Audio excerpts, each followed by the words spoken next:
told you we ain't playing no games, man.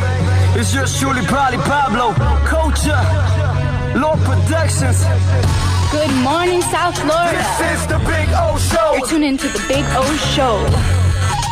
This is the Big O Show. This is the Big O Show. Judge, you tuned in to the hottest sports radio show with Orlando, a.k.a. the Big O. He covers all the South Florida teams, from the Dolphins to the Heat, well, you know what I mean. Monday to Friday, Friday Pablo in the Big O Show. O's on the radio, the top's where we gonna go. Miami, that's the way we roll. Locked on the morning show, Big O. No one has a similar show. Talk sports, talk plays, talk live and direct, because nobody do it better than Big O in the set. From sunrise, listen live, it's the best of the best. He's got the fans, got the heat, he's the best of the best. Big O, the only talking sports with a style. Break it a morning, it's Big O-N. Thank you for tuning in, keeping it glued in. Stay tuned, because right here's where the rumors in. Same place, because right here some of them begin. Simply call and just state your opinion. Real talk, sports talks, the Big O Show. Yeah, you love it, yeah, you like it, call him and let him know. Coach and Probably Pablo, now introducing the man of the hour, Big O, a.k.a. Orlando also Gary. Yeah.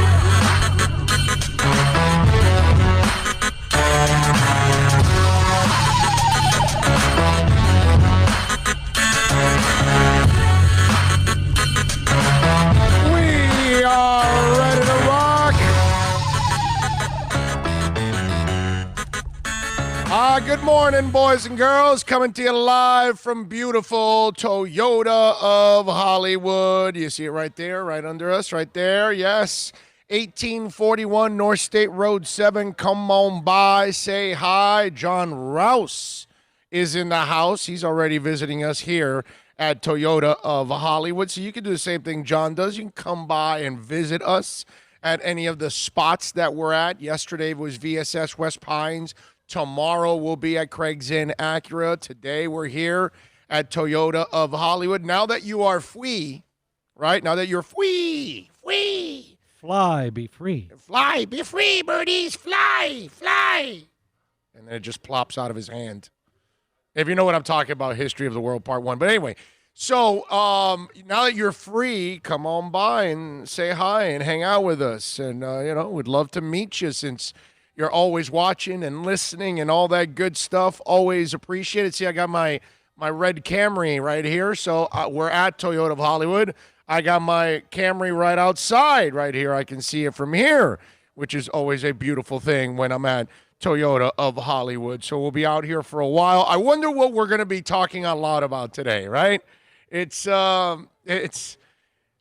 yesterday I was on Twitter, and it's, we went through this for a few years now, right? The discussion of people kneeling and what they're kneeling for, and everybody's got a different definition for it, and people want convenience at their time. They want you to know. They don't want you to protest on their time. They want you to protest somewhere conveniently that apparently, because it bothers them that much. You know what I mean? And I just find it hilarious that you look around a stadium and there's a guy picking his nose, another guy checking his phone, trying to place a last-minute bet before the game, two other women talking, some guy getting a hot dog or a beer, another guy taking a leak, another person is out on the concourse smoking. All of this is going on during the national anthem in every game. And all of you are sitting at home in your seats while you're watching the game, listening and watching the national anthem. I love how all this so-called disrespect is going on, and yet we're going to get all crazy about a group of individuals who are protesting. We're actually fighting for something. You know what I mean? And look, one of the things that I want to remind all of you out there about this is the flag is for everybody, right? It stands for all Americans. But what that kneeling is doing is telling you that that flag is not fighting for all Americans. That's what African Americans are trying to tell people. They're trying to scream from every top of every building and every mountain that they are being mistreated. So while it may look great for you because you're white and they don't actually do the drive while white thing, you know what I'm saying? And if you're walking in a neighborhood that apparently is not normally your color, a cop will drive by and probably stop you because you're black while walking. You don't live that. I don't live that. And then you watched on television a guy get choked out and die right in front of you. I mean, if it wasn't enough for you a year and a half ago or two, I think it was the gentleman on Facebook Live that they shot him down in front of everybody. What the black community is telling you when they kneel, when athletes are kneeling during the national anthem, they're telling you that that flag is not equal for everybody, that there's something wrong right now under that flag. That's what that reminder is. And again, we have to have this conversation over and over again. Protests aren't done at a convenient time. They never have been. They never will be. That's the idea. When are we going to protest? We have to protest at a time that will bring attention to our cause. And guess how white America basically responded the first couple of years? You're evil. You're not supposed to do this. This is un-American. Get off your knee. You didn't bother to go, okay, so what are the issues? Explain to us. Let's help. Let's see. Let's battle it together. Instead of trying to understand what's going on, you're just combative and worried about your stance on it. And you're not worried about see, think about this. You're just worried about a national anthem, right? And you're not worried about lives dying. And when Drew Brees put out that statement yesterday, okay, that's basically what he was telling the black community. Meanwhile, the black community is screaming, telling you there's a major problem. Fathers and mothers have to have a conversation with their kids that you and I don't have to have. And there's video proof everywhere, dude. You see white people acting crazy all the time, and the cops give them all kinds of breaks. If it's the same acting crazy and you're black, they beat the crap out of you. I mean, that scene of that white dude coming at him with the knife and all that, and they did nothing. I don't know if you watched that video from, I think it was last week. I mean, you look at it, and just elementary tells you if that dude was black, they would have taken the knife away eventually, and they would have beat the living crap out of him. And look, I'm not telling you that cops don't get out of line with everybody else. It happens, of course. Bad cops are bad cops. Well, we got some audio of a former deputy that we're going to play for you on the show here in a little while. And, you know, when you hear this woman, remember the story I told you a couple days ago? A small reason why our police departments are screwed up all over the country. Everybody at one point or another knows somebody, has seen somebody, is acquainted with somebody, is a family member with somebody that became a cop. And you're like, huh? Okay? And every lifetime it happens.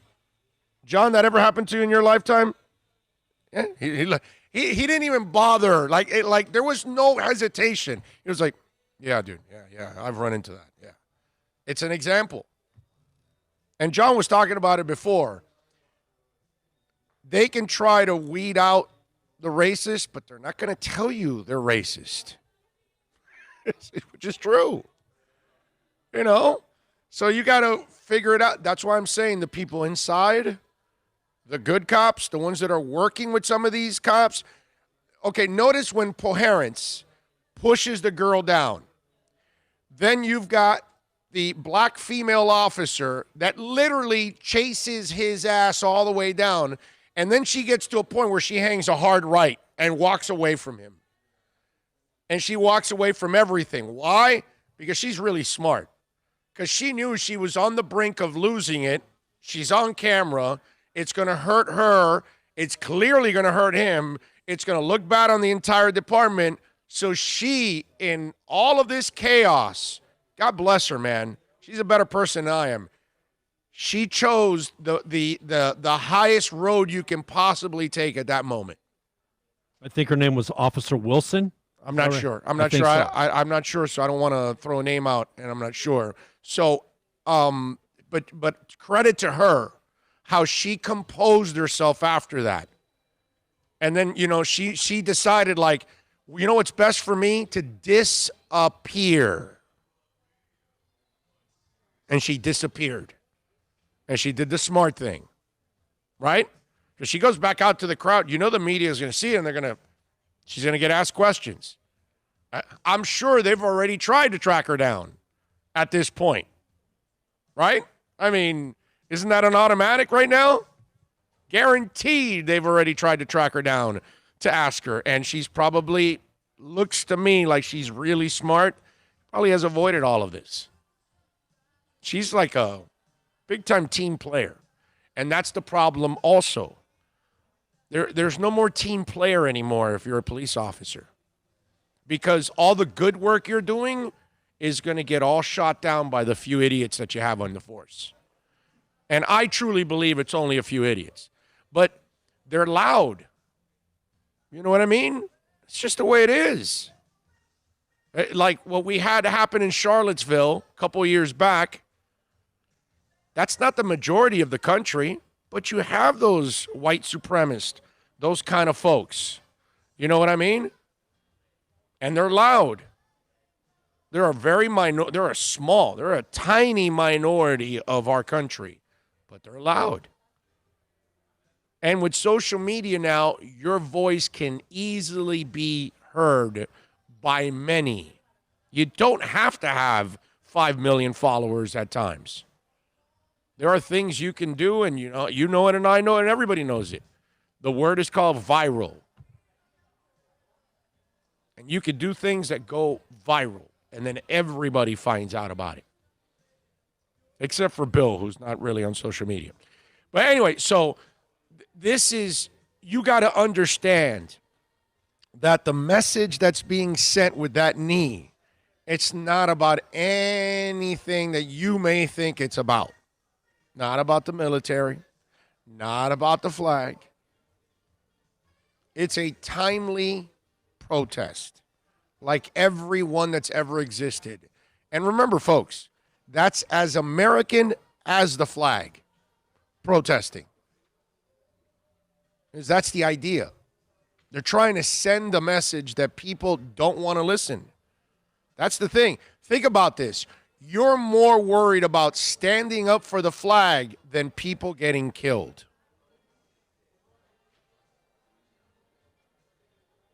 Because in the end, you got people in the stands picking their nose.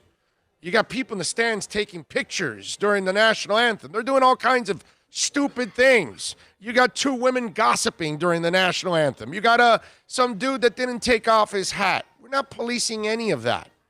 We don't point them out. We don't call them out. We don't show any kind of disgust. And now we're going to get all bent out of shape because somebody's protesting? How about taking a minute to understand what the protest is about? Because you're actually more worried about somebody standing than somebody dying. And the people that actually defended that flag and fought for that flag fought for the rights to protest. Everything that they're doing, that's what they fought for. It wasn't that we're fighting so everybody stands during the national anthem because that's the law. Oh, it's not actually. That's for the military when they're in uniform. There's no real law because if there was, your ass is always sitting down in the living room every time the national anthem comes on. Nobody ever stands in their living room. No, you're bull crapping with your friends. You're arguing with your buddy. You're laying a bet. You're running over to take a leak in the bathroom. That's what you're doing during the national anthem. During the national anthem, you guys are doing all kinds of other things in your house. Because you know what? You'd rather take a leak during the national anthem than during the kickoff. You'd rather go get that beer during the national anthem than during the kickoff. Okay? So, for all this hypocritical point of view that we got going on out there, nobody gets all bent out of shape for all of that. None of you are going over to the two women that you see talking to each other 6 rows in front of you and you don't tap them on the shoulder and say, excuse me, can you ladies shut up? The national anthem's going on. Nobody does that. Oh, I'm thinking about it. The shot that they always show of Colin Kaepernick, like on one knee, the one that's mostly shown. If you notice, one of the San Francisco players is back there by the fan messing around with, I think, one of the Gatorade bottles. Like, at least Kaepernick is acknowledging that this is going on. Yeah. Like, exactly what you're talking about. There's a guy in the back, like, he's got his back to the scene, and he's playing with the fan. And kneeling, since the beginning of time, is not a disrespectful motion. The Green Beret told Kaepernick, don't sit. That would be disrespectful. Kneel, because that's your protest, but it's still in a respectful manner because you've been kneeling for gods. You've been kneeling for kings and queens. You kneel for, when you get knighted and all those kind of things. You kneel when you're getting married. Kneeling, you kneel when you pray. Kneeling is not an offensive act in any way, shape, or form. It's a way of also showing, some praise, some honor too at the same time. But again, let's all get bent out of shape. Not all, some. Let's all get bent out of shape about a protest. It's a message. You know what I mean? Now, the good thing for Drew Brees is that he apologized. And if you have not heard his apology, let me read you his apology so you guys have the whole context of it. He said, we had a lot of open communication with our team, our players, and our coaches. I went back and forth I'm sorry. I'm reading the wrong one for Drew Brees. Here we go. Wait, I'm reading the FSU coach who that guy really screwed up. We'll get into that one with what's it called? With the FSU coach, and also working on a couple of interviews too with that one. Let me read you the Drew Brees one because he did apologize, but I got something to say about the apology. I would like to apologize to my friends, teammates, the city of New Orleans, the black community, NFL community, and anyone I hurt with my comments yesterday. In speaking with some of you, it breaks my heart to know the pain I have caused. In an attempt to talk about respect, unity, and solidarity centered around the American flag and the national anthem, I made comments that were insensitive and completely missed the mark on the issues we are facing right now as a country. They lack awareness and any type of compassion or empathy. Instead, these words have become divisive and hurtful, and I have misled people into believing that somehow I am an enemy. This could not be further from the truth, and this is not an accurate reflection of my heart or my character. This is where I stand. I stand with the black community in the fight against systematic racial injustice and police brutality and support the creation of real policy change that will make a difference. I condemn the years of oppression that have taken place throughout our black communities and still exist today. I acknowledge that we as Americans, include myself, have not done enough to fight for that equality or truly understand the struggles and the plight of the black community. I recognize that I'm part of the solution and can be a leader for the black community in this movement. I will never know what it's like to be a black man or raise black children in America, but I will work every day to put myself in those shoes and fight for what is right. I have always been an ally, never been an enemy. I am sick about the way my comments were perceived yesterday, but I take full responsibility and accountability. I recognize that I should do less talking and more listening. And when the black community is talking about their pain, we all need to listen. For that, I am very sorry. I ask for your forgiveness. Now, look, man, Drew Brees is not an enemy. You know, this is not about enemies or friends or anything along those lines. It's about understanding is what this is all about. And Drew Brees, I have no problem that you feel strongly about people standing for the national anthem. I have no problem with that. But you have to understand that that's not a dead set law. There's no law out there that says it. Okay? And protesting is a right of every American because that's what that flag means. That as an American, we can express ourselves. We're not in North Korea. We're not in Cuba, bro. We're not in Venezuela, okay? We're in a completely different country. So they should be able to express themselves. I'm not calling anybody evil or an enemy or anything like that. I just think you're not understanding. I think you're tone deaf is what I think. If you feel the only way about this is to stand, then you're tone deaf. You don't understand what they're doing. You don't understand what they're fighting for. And again, you're more worried about somebody standing than somebody dying. I just want you to really think about that because they just killed a first responder in her home. Okay? She was not at any way, shape, or form hurting anybody. Breonna Taylor wasn't bothering anybody. In fact, she was saving lives. And police break into the wrong home and kill her. And she was unarmed. And this happens all the freaking time. And it can't be, oh, I'm sorry, I made a mistake. You don't beat McDuffie to death with flashlights by mistake.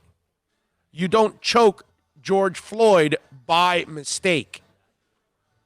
You don't by mistake kill Breonna Taylor. These are things that just can't happen, man. Some dude can't just go and kill Trayvon Martin out on the street because he's wearing a hoodie. He can't go taking the law into his own hands. And that loser has gotten in trouble over and over and over again. This is the crap that the black community sees every day. So when they put that knee down, it's because they're telling you there's something wrong. So instead of complaining about something that doesn't affect your life whatsoever, because you don't care about the dude picking his nose during the anthem, you don't care about the woman on the phone, you don't care about the other woman going to the bathroom, none of that. Because it doesn't affect your life, and neither will a player kneeling. But damn, dude, you could take a minute just to listen. You could take a minute to just watch the news and imagine yourself having to be afraid.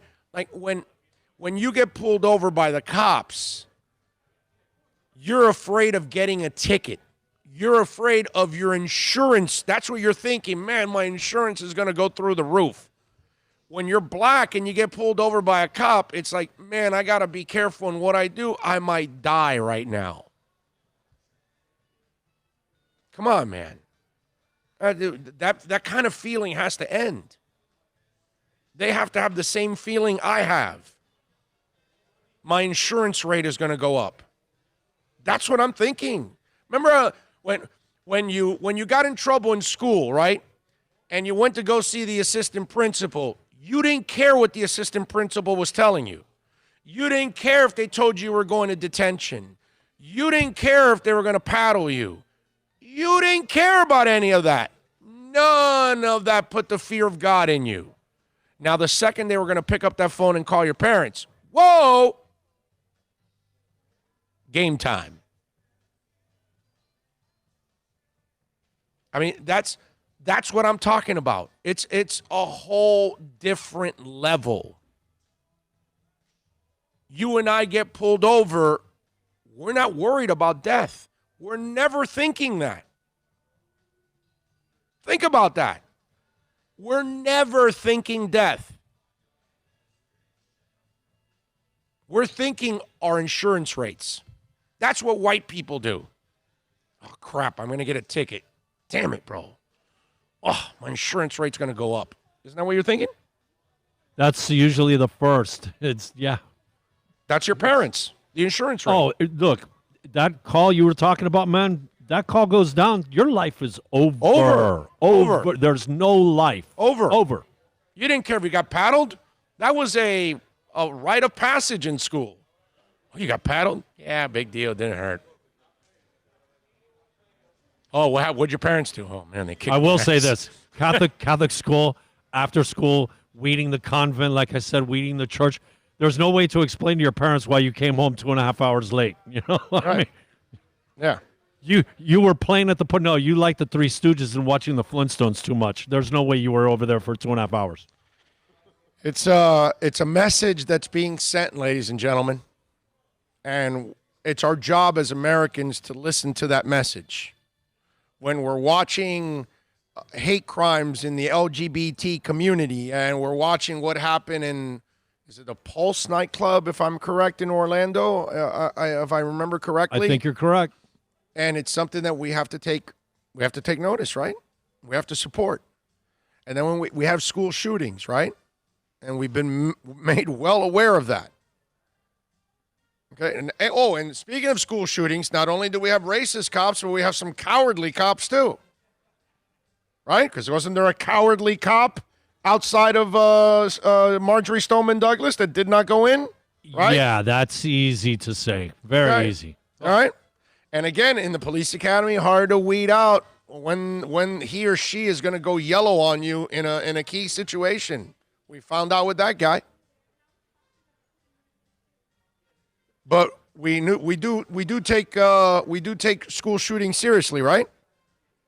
And we still haven't done enough of that.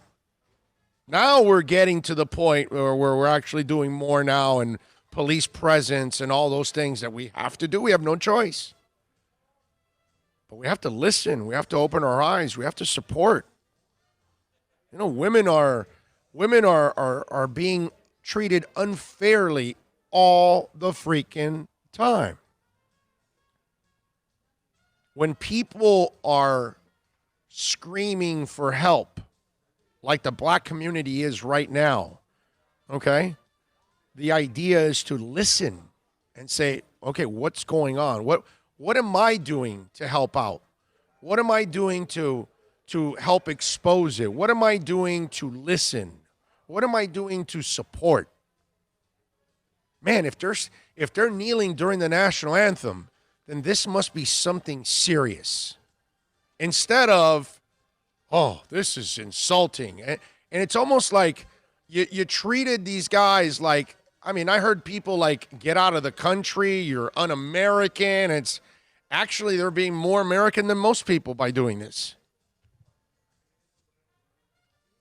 So that's why people are emotional about it. And I know why they're emotional on both ends. I get what Drew Brees is talking about. My dad served. And I know plenty of people that served and plenty of people also have died for us to enjoy all of our freedoms. But part of that freedom is protesting. That's what you have to understand. That's what they were fighting for a free country. We weren't fighting to restrict your rights. We weren't fighting to be, to shut up. No, we were fighting so we can say what's on our mind. And there's a community that's telling you what is going on. There is video evidence all over the place proving that it's going on. Let's do our part and listen. Let's do our part and support. That's what we got to do. All right, we are out here at Toyota of Hollywood, baby. We love being out here at Toyota of Hollywood with Steve Ostrov.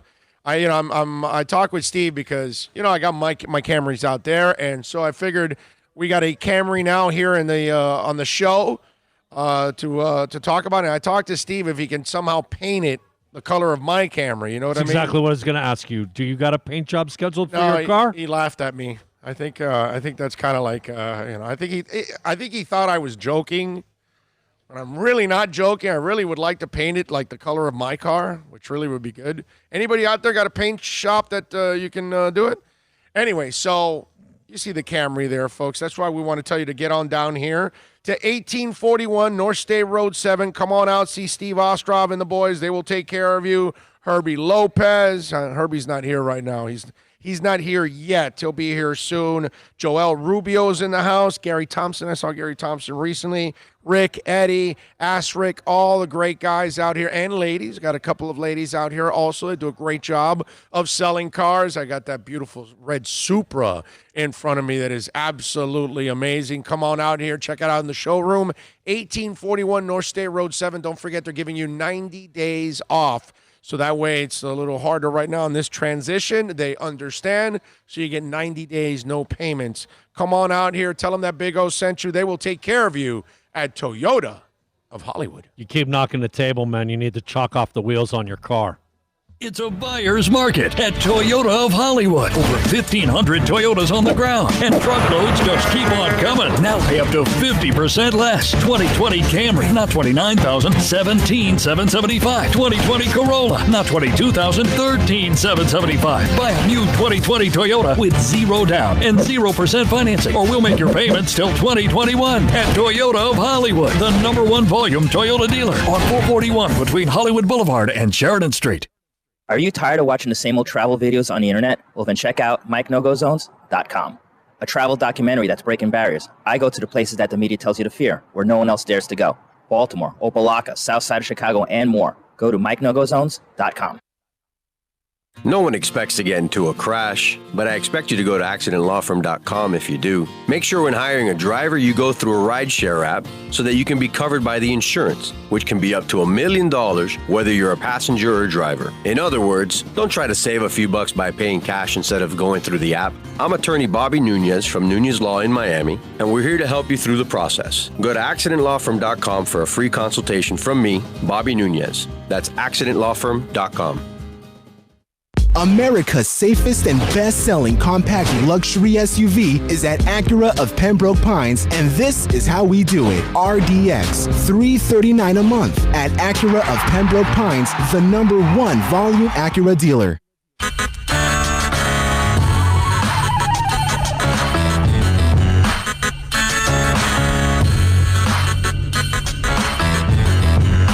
This is the Big O Show. This is the Big O Show. This is the Big O Show.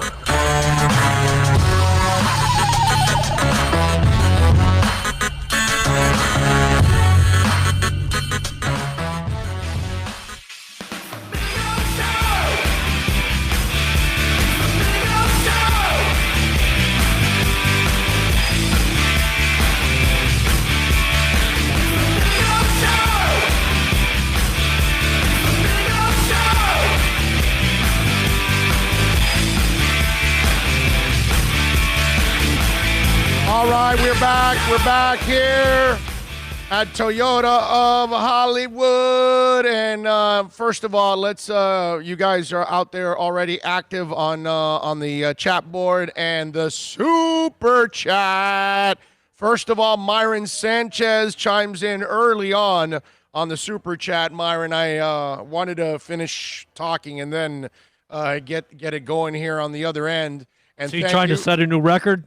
He's like being first in? He's first in, man. Drew Brees is nothing but clueless about the flag and kneeling is police brutality. Hashtag Black Lives Matter. Thank you, Myron, as always, my brother, chiming in on the super chat. That is amazing by you, as always. And Ray Grulon, a hardcore listener and supporter like my man John Rouse right next to us here. Ray chimes in. He puts in a sticker with "You are amazing." Thank you, Ray. I am not amazing, but you are amazing, sir, with your support. And more super chats. I know that, dude. Where'd you get this? Super chats. Oh, gnarly. Awesome. Totally awesome. I love it. I love it. Thank you, Ray. Thank you all out there for always supporting. And you know, I was talking with my man John Rouse here during the break, and one of the things that he brought up was, and it is so true, and this is part of the problem overall in society, because people refuse to listen to the message. They just care about their point of view, right? And because the flag has to be, no, you have to stand, and that's it, right? They don't have that rule for everybody else in the stadium, but for the players, they do. You know what I mean? It's a convenient type rule, right? But you're dead set because that's the way you have to view it. And John was talking about how you got a lot of people that they just see the looting and the rioting, right? And the beauty of the riots in the 80s, okay? Those of us that are old enough and have lived enough of this life, this is not our first riots. This isn't our first protests. It's been going on in this country forever. We could talk about them in the 50s and the 60s, and we could talk about them in the 70s and the 80s, and so on and so forth. It's gone on all throughout time. We haven't fixed these issues that we have had in our country for a long, long time. And so a lot of people then lump in because, see, like one guy yesterday on Twitter, 2 days ago on Twitter goes to me, well, you know, all they do is loot and riot. And I go, that's all you see. And he goes, yeah. And I go, okay, then our conversation is over. And I was done because I knew I wasn't going to get anywhere with that person because you clearly see the difference, again, from the 1980s to now is HD. The difference now is the media gets you right up close now to what's going on, and you see it. And you see there's a large group of individuals who are peacefully protesting. And as you notice, less and less rioting is going on because they've all gotten jailed. Or they're watching others go to jail and they're like, yeah, no, I'm done. And now they're watching what I've never seen before. Protesters tackling the rioters, holding them down for the cops. I've seen that. I've watched that scene twice now in the last couple of days. I've never seen that in my life. I've never watched protesters hold down rioters, ever. And you can clearly see the punks, right, that are rioting. You can see their intentions. And then you see the people who are passionately supporting this. And you can see it's two different individuals. And if you can't tell the difference, I can't help you. So if you want to lazily just lump everybody together, then you don't care about people dying. And you probably have a little bit of racist in you. Because if you're not willing to separate the two, and you're not willing to clearly see that there are lots of people that are protesting the right way. Can't do anything about it. Look, there are a lot of women that are abused. And there are a lot of women that are being taken advantage of. Do we believe all of them now when they say it? No, we don't. Why is it that we don't believe all the women anymore? Because of the liars. Right? So now, all the women that are truly being abused are screaming, saying, I'm being abused. And then a lot of people say, well, you women lie a lot. You're out for the money. You're a gold digger. And yeah, there are some, but not all. But now we're lumping them all in the same one. So now women aren't being all heard because they can't all be believed. Because unfortunately, everybody's been burned over and over by that. And that's the same kind of thing. Different example, but the same kind of problem. Where we lump it all in and we just view it all the same. And it's not right. It's not right. And if you are lumping them all in, then I tell you there's something wrong with you. You're either ignorant, you're biased, you're racist, something. Because common sense, you can see it in the camera. You can see it in the video clearly that there are people that are decent human beings that are out there fighting for the right thing. And the idiots that want to take advantage, those people are there, man. Those are the same people that are raiding homes in Katrina. Those are the same people back in the 70s, the blackouts in New York, and they were looting. Nothing's changed in time. I can come up with a different scenario. I'm 53, man. I've lived it all. I've seen it. Those kind of people have existed and have taken advantage of anything and everything. After a hurricane, there's no power. They're out to take advantage of homes and businesses. Same thing. They don't change. Criminals are criminals. Delinquents are delinquents. They are opportunists. That's what they are. And this is an opportunity for them.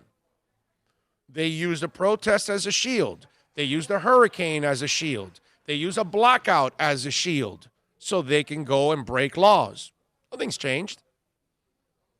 But if you can't see that, I can't help you, man. If you want to blame the criminals and lay it on the protesters, what can I say, man? Just one of those deals. Haven't done a roll call today. Miami Kid J chimes in.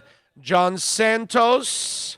Miami Kid says, Big O, after yesterday when Drew Brees came out with that weak statement, I am glad the Dolphins never brought that dumbass here. Shaking my head.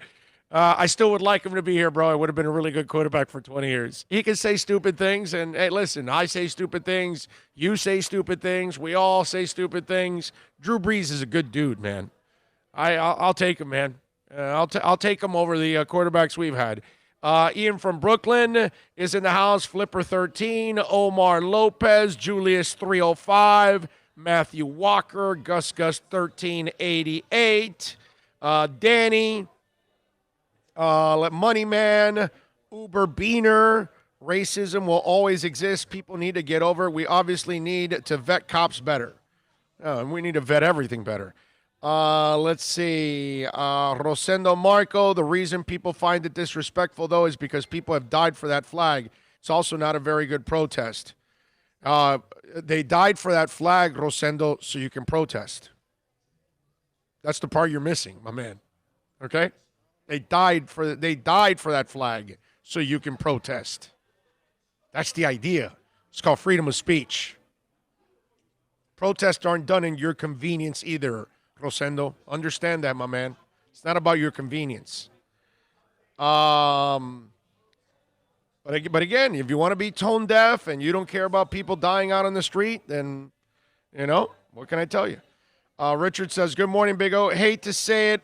I'm a generation, the baby boomers that were raised during segregation were raised with, were equal as long as we were separate. The Army helped me overcome my upbringing. Yeah, we gotta.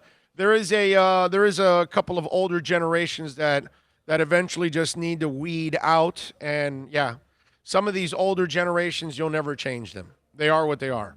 Rich V is saying to hit the like button. Thank you, Rich. That's very nice. Jess in Minneapolis has strong opening. Nicely done, brother. Thank you. Trey Matter is in the house. William Fontecilla. How about the store owner in Dallas trying to defend his shop who was dragged and beaten? Yeah, it was terrible. Terrible. Terrible. But those are the criminals, man. Money Man is in the house. Danny, Alan D. What else here? George Albanese. He goes, we talking sports yet? Yeah, man. Drew Brees is talking sports. He's just talking politics, too. That's all. Let's see. What else do we have? Ryan Williams says, I love you, Big O. I love you, too, Ryan. I love all of you out there. Thank you all, whether we agree or disagree. Dougie Fresh. Oh, when you bang the drum all day. Any force for change will have idiots trying to jack it up all day, but you keep going. Damn straight, baby. Damn straight. Damn straight. Cubano Inc. says, what's up, my brother? Been a while. Cubano Inc. I put Cubano in North Carolina, actually, is what it is. And then he put and sisters. And Ken Walker is chiming in. All of you out there, thank you very much. Chiming in on the chat board as always. We really appreciate it. We got a bunch of things to talk about. I did get a message while we were talking here. Okay. All right. Okay. I got you now. All right.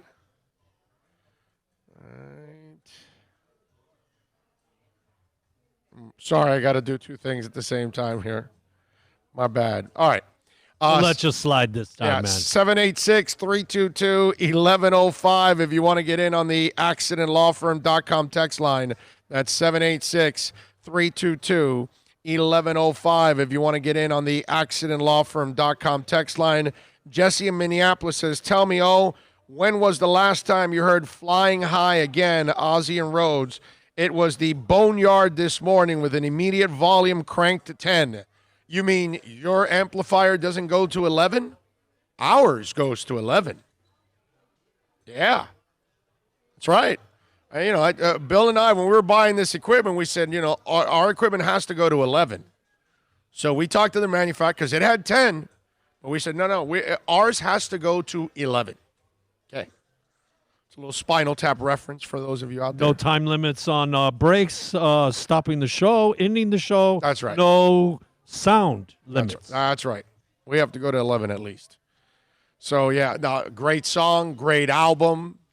I've always said Blizzard of Oz and Diary of a Madman are probably two of the biggest masterpieces when it comes to metal albums of all time. Those are two albums that you can just play from beginning to end, and they are absolutely amazing. So, yeah, Flying High Again is one of those that it's like Over the Mountain, right? When you hear it. When I hear Over the Mountain, I just think of my Pioneer Super Tuner, my IDI Power Booster, my Pioneer 6x9s with the subwoofer or whatever the hell it was. That Tommy Aldridge drum with Randy. Man. It's my favorite radio of all time, that Pioneer Super Tuner. That thing was so good. So good. Cassette deck, kick it in, boom, and we were cranking. Those were the days. Those were fun. RVA in Richmond says, man, this is why I listen to your show every single day. No way. You are extremely honest. I love it. Well, thank you, my man. I appreciate it. We try to keep it as raw as you can get. You know who got raw with Drew Brees? Was Malcolm Jenkins. Malcolm Jenkins got really raw yesterday. Now, first of all, I want to tell you ahead of time, there are curse words here. So if there are kids in the car, you may want to, earmuffs. You want to pull an old school. You may want to go to another room. You may want to kick them out of the room. Okay? but we're not going to censor somebody else's sound bites. Okay? We try to censor Bill as much as possible. That needs to be censored. But Malcolm Jenkins, we're not going to censor. Go ahead, fire off Malcolm Jenkins. Our communities are under siege, and we need help. And what you're telling us is, don't ask for help that way. Ask for a different way. I can't listen to it when you ask that way. We're done asking, Drew.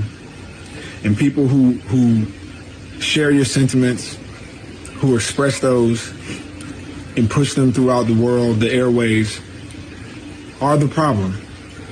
And it's unfortunate because I considered you a friend. I looked up to you. You're somebody who I had a great deal of respect for. But sometimes you should shut the fuck up. Do we need to try to figure out what Malcolm's message was there? Yeah.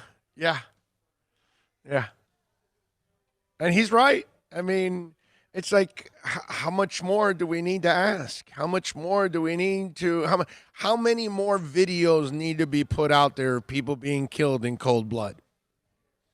I mean, think about it. You choked out George Floyd for a counterfeit $20 bill. Do you know what a joke that is? So that man's life wasn't even worth a fake $20 bill. Do you know how silly and how disrespectful and disgusting and ridiculous and any adjective you want to describe it as a society that we're killing somebody in an incident where they had a fake $20 bill? That if you've lived long enough in the old days, maybe not now, but in the old days, you would end up with a bill that's fake at one point or another. Everybody ends up with one of them. That doesn't mean that, you're printing money like in To Live and Die in L.A. You're not playing the part of William Dafoe? No. I mean, come on. I don't even know how many people watching even saw To Live and Die in L.A. to even know what the hell we're talking about. If you haven't seen it, incredible movie. You should. Great music. Yes. No doubt about that. NorCal says, I love my diverse family of Finlaws that work together from around the globe to lend a helping fin to make the world better. Thank you, NorCal. Let's see. What did he say? Press play was on 11. I'm a metalhead, but stuck in reggae land. Puff, puff, give. Super Boom Shack says, I like Jakey Lee better than Randy. Wow. You know, it's funny. Last night on YouTube, I saw a little Red Cartel, and I saw Jakey Lee do a little Bark at the Moon with their singer from the Red Cartel. And that was pretty cool. So it's funny that you bring that up.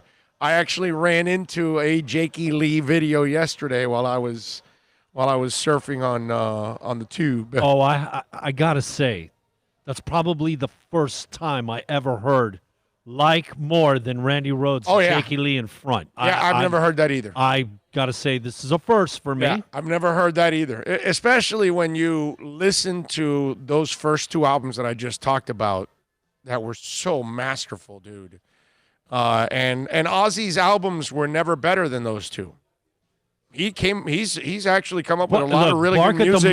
Bark at the Moon It's pretty good. Some really great songs. Pretty good. That was the tour we finally got to see, and obviously Motley Crue opening up with Shot at the Devil in front at the old Hollywood Sportatorium was nice. Brad Caveat, Gillis. we got to meet him. Yeah, yes, Brad Gillis. But it was Jake. That was Jake. Because Brad Gillis had gotten hooked up with Jake was Bark at the Moon, and then Brad Gillis was Speak of the Devil. Speak of the Devil, right. To cut off That's Black what it was. Sabbath for Live Evil. Right. Because he got word Black Sabbath was going to do a live album, Right, and of course cut him off at the pass. And then that's when Jakey Lee left to Badlands, right? Is that what he did? I believe. Did he go and leave Ozzy to make Badlands, I want to say? I think you might be right. I want to say you're right. But, So- I mean, Bark at the Moon was good, but they're not Blizzard, and they're not. No. No, there's no. Those, no Ozzy albums have ever been better than those two. Those are his two best albums. His first two solo albums are his best. And we all lose Randy passing away, where he was and what he was on the verge of becoming. Ugh. Man, we all lose. Man, I was going to see him too in 82. Damn it. Dolphin Fins is him, says the biggest issue is no matter how many times we say it, not about disrespecting the flag, they're changing the narrative so they don't have to pay attention to the real. Right, exactly. Right. But that's kind of what it is in today's world. You know, they play the distraction game. And so that kind of happens a lot in politics. You know, certain people just like to instead of addressing a certain issue, they will then do something else to try to throw your attention somewhere else. And that's exactly what you're doing. You're putting the attention somewhere where it doesn't belong because you refuse to actually look at the issue. Again, like I said, you're more worried about a technical rule or some unwritten law than you are about dead human beings. Think about that. You're more worried that somebody stands for the national anthem than somebody dying for no reason at all in your country. Anybody. That's more important to you. And when it should be like, well, wait a minute, innocent people are dying? Okay, we got to find out more about this. I'm not going to worry about somebody standing or not standing. I mean, really, think about it. If that's your life, that this is what keeps you up at night, this is what pisses you off, whether somebody stands or doesn't, that's what makes you an American or not? Isn't it more un-American? We fight for people all over the world, outside our borders, okay? I don't agree with a lot of things that Trump says, but see, being a guy like me that I'm not Democrat or Republican, I can actually give credit and agree with Trump on a lot of things, right? Certain things that I do like that he says is, I want us to focus more on our country. I'm with him on that. I'm kind of tired of policing the world. I'm kind of tired of being the jerk all over the world. You know what I mean? We've been involved in a conflict in the Middle East that's been going on for 2,000 years. Like we're going to fix it. Like we're going to fix those people there. Like all of a sudden, their fanatical ways, we're going to change them. Please. You know what I mean? So it's funny how we worry more about policing the world than we're policing ourselves. We're worried more about what happens outside of our borders and people getting hurt outside of our borders than the people inside our borders. Our black community, our kids, our women, the LGBT community. There's a lot of people being hurt inside our borders. That's what I'd like to focus on. It's weird. We worry more about stuff outside. And we waste more. I'm with Trump on that too. Bunch of money that we're wasting out there. All that money we spent in the Middle East, bro. I wish we would have had it here. Would have been great. There's a lot of things going on in our country we got to worry about. And we worry more about the outside. I find that odd. Our priorities are all screwed up. You know? And remember what we just talked about that John helped me kind of start off in the half hour here was that how the message changes, right? That you see the rioting and the looting and you lump it in with the protesters, and they're two groups completely different, right? Well, all the good cops, right, are now losing out because the bad cops are making them look terrible. And that scene with Poherence the other day, he was trying to calm everything down, whatever, and everything would have been fine. All he had to do was walk right back through that crowd and not touch anybody. Yet he sees that young lady there on her knees, hands up in the air, not bothering anybody, just protesting legally, respectfully, peacefully, and he grabs her by the back of the neck and shoves her down. So he just kills all the work that cops do that are good. Because he had a moment to act like a professional, act like a leader, act like a person who's there to serve and protect. And he wasn't willing to do either. He didn't serve, he didn't protect. And then their message gets lost too. You know, we all can cloud our own messages. And a lot of us, I've been doing it for a long time. Hey, we got to separate the good cops from the bad cops. Right? I've said that for many, many, many, many, many years. I've gotten to a point now where I'm now done with that one now. Now I'm imploring the good cops to expose the bad cops. Now I want to pressure good cops and administrators to get rid of the bad ones. Instead of, like the Catholic Church, let's sweep it, let's hide them in a monastery 2,000 miles away. No. Let's bring them to the forefront. Let's send them to jail. If it makes us look bad, it makes us look bad, but it's going to make us look better because we're addressing the problem and getting rid of it instead of hiding it, protecting it, shielding it. And that's what needs to end in the Catholic Church. That's what needs to end in police departments all over. Has to end. That's the only way we're going to get where we need to go. So I can't say anymore. I know most cops are good. I know that. But now I need to put pressure. Everybody needs to put pressure on the good cops because they're the ones that are going to help us correct the issue. Okay? Like that black officer that chased Poherence and then went the other way. That's the kind of leader we need to empower her. Those are the people that are willing to go the extra mile. Now, you know what? I'm sorry. It's not an extra mile. The people that are willing to do their jobs. Because that should be your job as a cop. You're here to protect and serve. In order to do that, not only do you have to be good at it, but you have to make sure the person next to you is just as good. And if they're not holding up the standard, then you need to get rid of them. They need to be exposed. And by now, good cops have to figure it out that we're never going to get respect.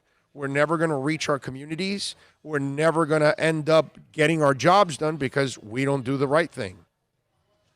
I think that cleaning up our police departments, weeding out the bad cops, would be a major step. Like, that would help the situation so much, correct? And we clear it all up. Right? It wouldn't clear everything up because there's still... We'd clear it all up. But this particular situation and people dying for no reason, that right there would help immensely. Yep. And what also help is when you do put somebody in power, you're not trying to tear them down like they're doing to Sheriff Tony. You know, that's pretty disgusting too, what's going on over there. But these are the embarrassing things that we do in our society. All right, we got 1 hour down. If you want to get in, it's really simple. You can reach out to us on the accidentlawfirm.com text line 786-322-1105. If you need to send me a picture, a video, anything like that stuff, or you need to send a long message or something, you can always email me. You see the email, he didn't put it there. It's orlando@bigradioshow.com. We're on the road today, so we got to have the sponsor in there. Yeah, sorry about that, Daryl. Yeah, orlando@bigradioshow.com. Do that. Of course, you got the YouTube chat board, the super chat, many ways to contact us, Twitter, Big O Show, all of that. We're out here at Toyota of Hollywood, 1841 North State Road 7. Come on by and say hi. Don't forget Moodius Dental, proud sponsor of our show. Love talking about Eric and all the great people there. They know how to get it done, man. They've been taking care of me for a while now. And, folks, if now that you're, back on the loose again, and maybe you got some loose teeth, or you got a cavity, if you got a root canal and you're in pain right now, let's get you into that comfort zone, right? Let's get you out of pain. Call Moody S Dental and tell them that Big O sent you. Eric will take care of you. 305-821-0231, or go to the website, moodysdental.com. If you guys are out there driving around, it looks nasty, man. Y'all be careful, please. It's a buyer's market at Toyota of Hollywood. Over 1,500 Toyotas on the ground, and truckloads just keep on coming. Now pay up to 50% less. 2020 Camry, not $29,000, $17,775. 2020 Corolla, not $22,000, $13,775. Buy a new 2020 Toyota with 0 down and 0% financing, or we'll make your payments till 2021. At Toyota of Hollywood, the #1 volume Toyota dealer on 441 between Hollywood Boulevard and Sheridan Street. Are you tired of watching the same old travel videos on the internet? Well, then check out MikeNoGoZones.com, a travel documentary that's breaking barriers. I go to the places that the media tells you to fear, where no one else dares to go. Baltimore, Opelika, South Side of Chicago, and more. Go to MikeNoGoZones.com. No one expects to get into a crash, but I expect you to go to accidentlawfirm.com if you do. Make sure when hiring a driver, you go through a rideshare app so that you can be covered by the insurance, which can be up to $1 million whether you're a passenger or a driver. In other words, don't try to save a few bucks by paying cash instead of going through the app. I'm attorney Bobby Nunez from Nunez Law in Miami, and we're here to help you through the process. Go to accidentlawfirm.com for a free consultation from me, Bobby Nunez. That's Accident Law Firm. America's safest and best-selling compact luxury SUV is at Acura of Pembroke Pines, and this is how we do it. RDX, $339 a month at Acura of Pembroke Pines, the #1 volume Acura dealer.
Welcome back.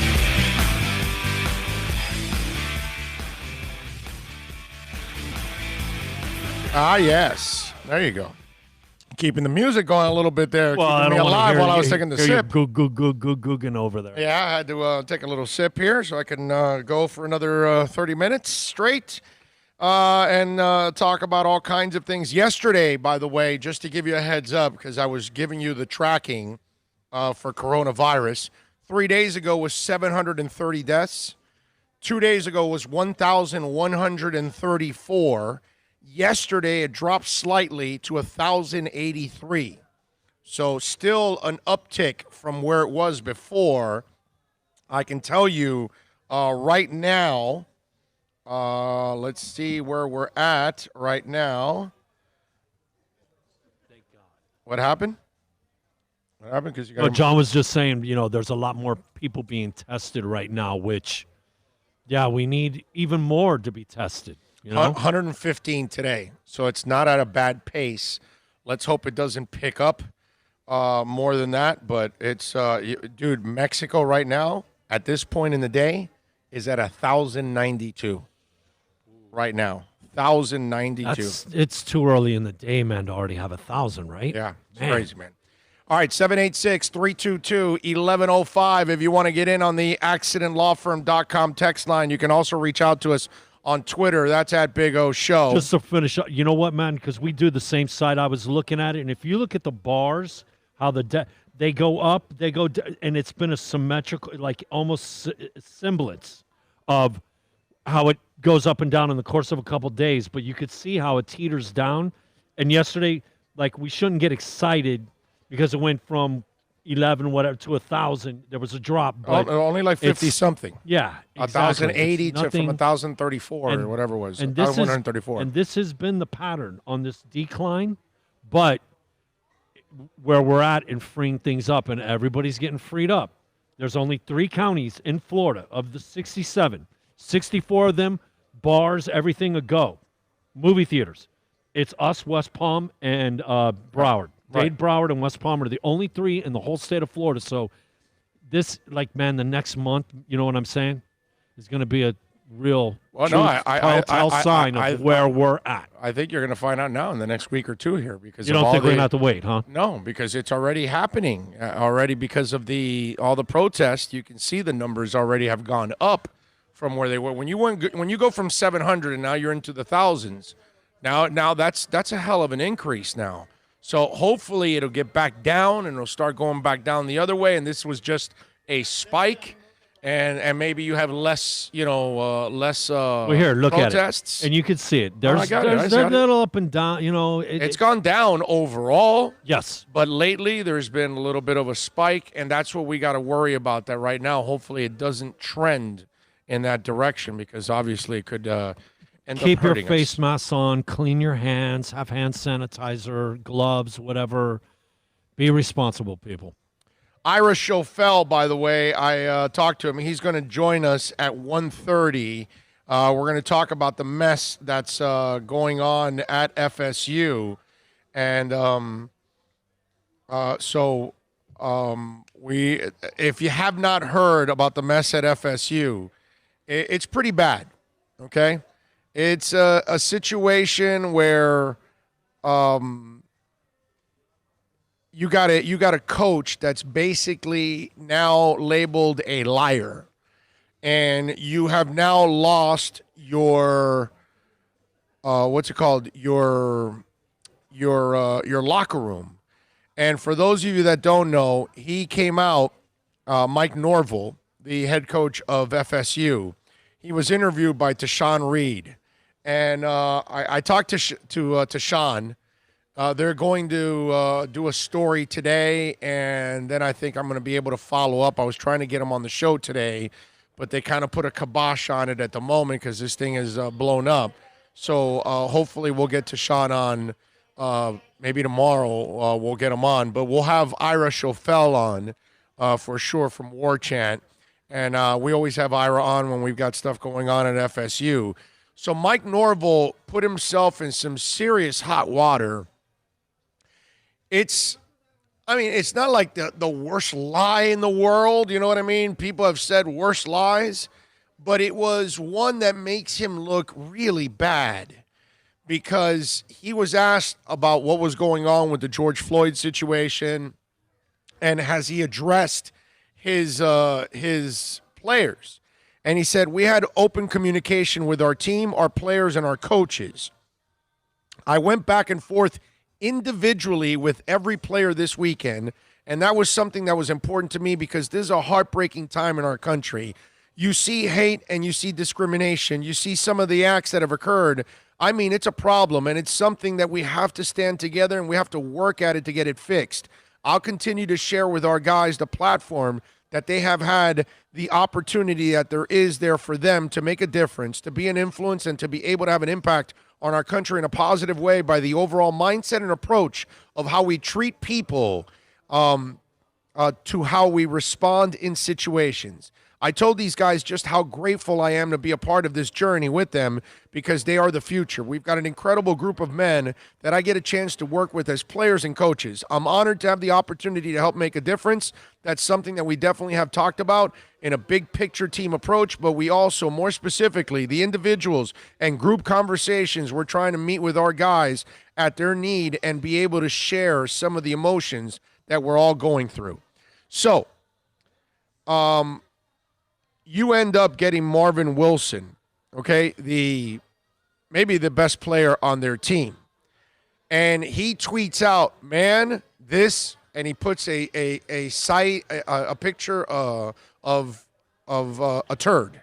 And he goes, man, this S did not happen.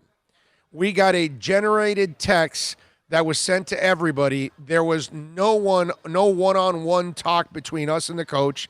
That is a lie. Me and my teammates as a whole are outraged, and we will not be working out until further notice.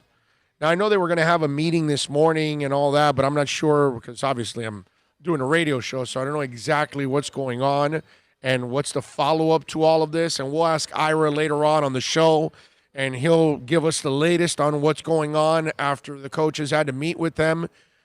But this is a real touchy situation. Why would you lie about this if you're Mike Norvell? I don't know if you wanted to make yourself look good at the moment and you were going to have that conversation with guys, but you're talking to a reporter.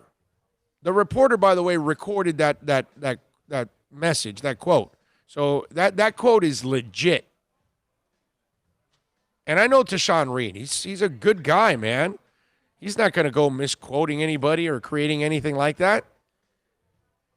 And if you're the coach now, even if you had the intentions of talking to them, you can't say that you've had individual and group conversations and how important it is to me and for them to be leaders and all that. And then now you got your best player calling you out and calling you a liar because you never did it. I got to tell you, if I'm the AD, I got to be really worried now about this guy as my head coach. And can anybody trust him now when it comes to all of this? Because you think about how touchy of a situation this is. This is a personal situation for the black community. They are sick and tired of being, viewed the way they are. And then you're going to throw this out there because they need real help. Now you're actually throwing out fake news on fake help. And they don't need that. They actually need somebody that actually is going to reach out to them, that is understanding, that is supportive. Not that it's going to. That's all they do is live a lie. So all Mike Norvell does is expand that lie by doing that.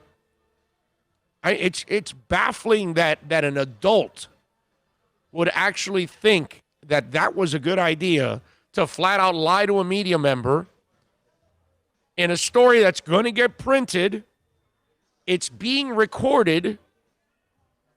And good for Tashawn Reed that he's got it recorded, because then you get into, if you don't have a recording, then the coach can call you a liar, and then that's it. You're done. Because if you don't have the recording, they're going to take the coach's word over the reporter's word. And then we all know who's telling the truth here. The coach has only been there for about a minute, right? Yep. I mean, this is the way you're going to start relationship with your players and the university. No, you're screwed now. This is really, out you the are block. Screwed, bro. What's he been there? If there is not couple months, there's not one black player that's going to trust him from here on out. Okay? The transfer portal is about to get red hot. I'm sorry. It's about to get what is it? What is Garnet. it? Garnet. Garnet and gold. It's about to get garnet hot. Okay?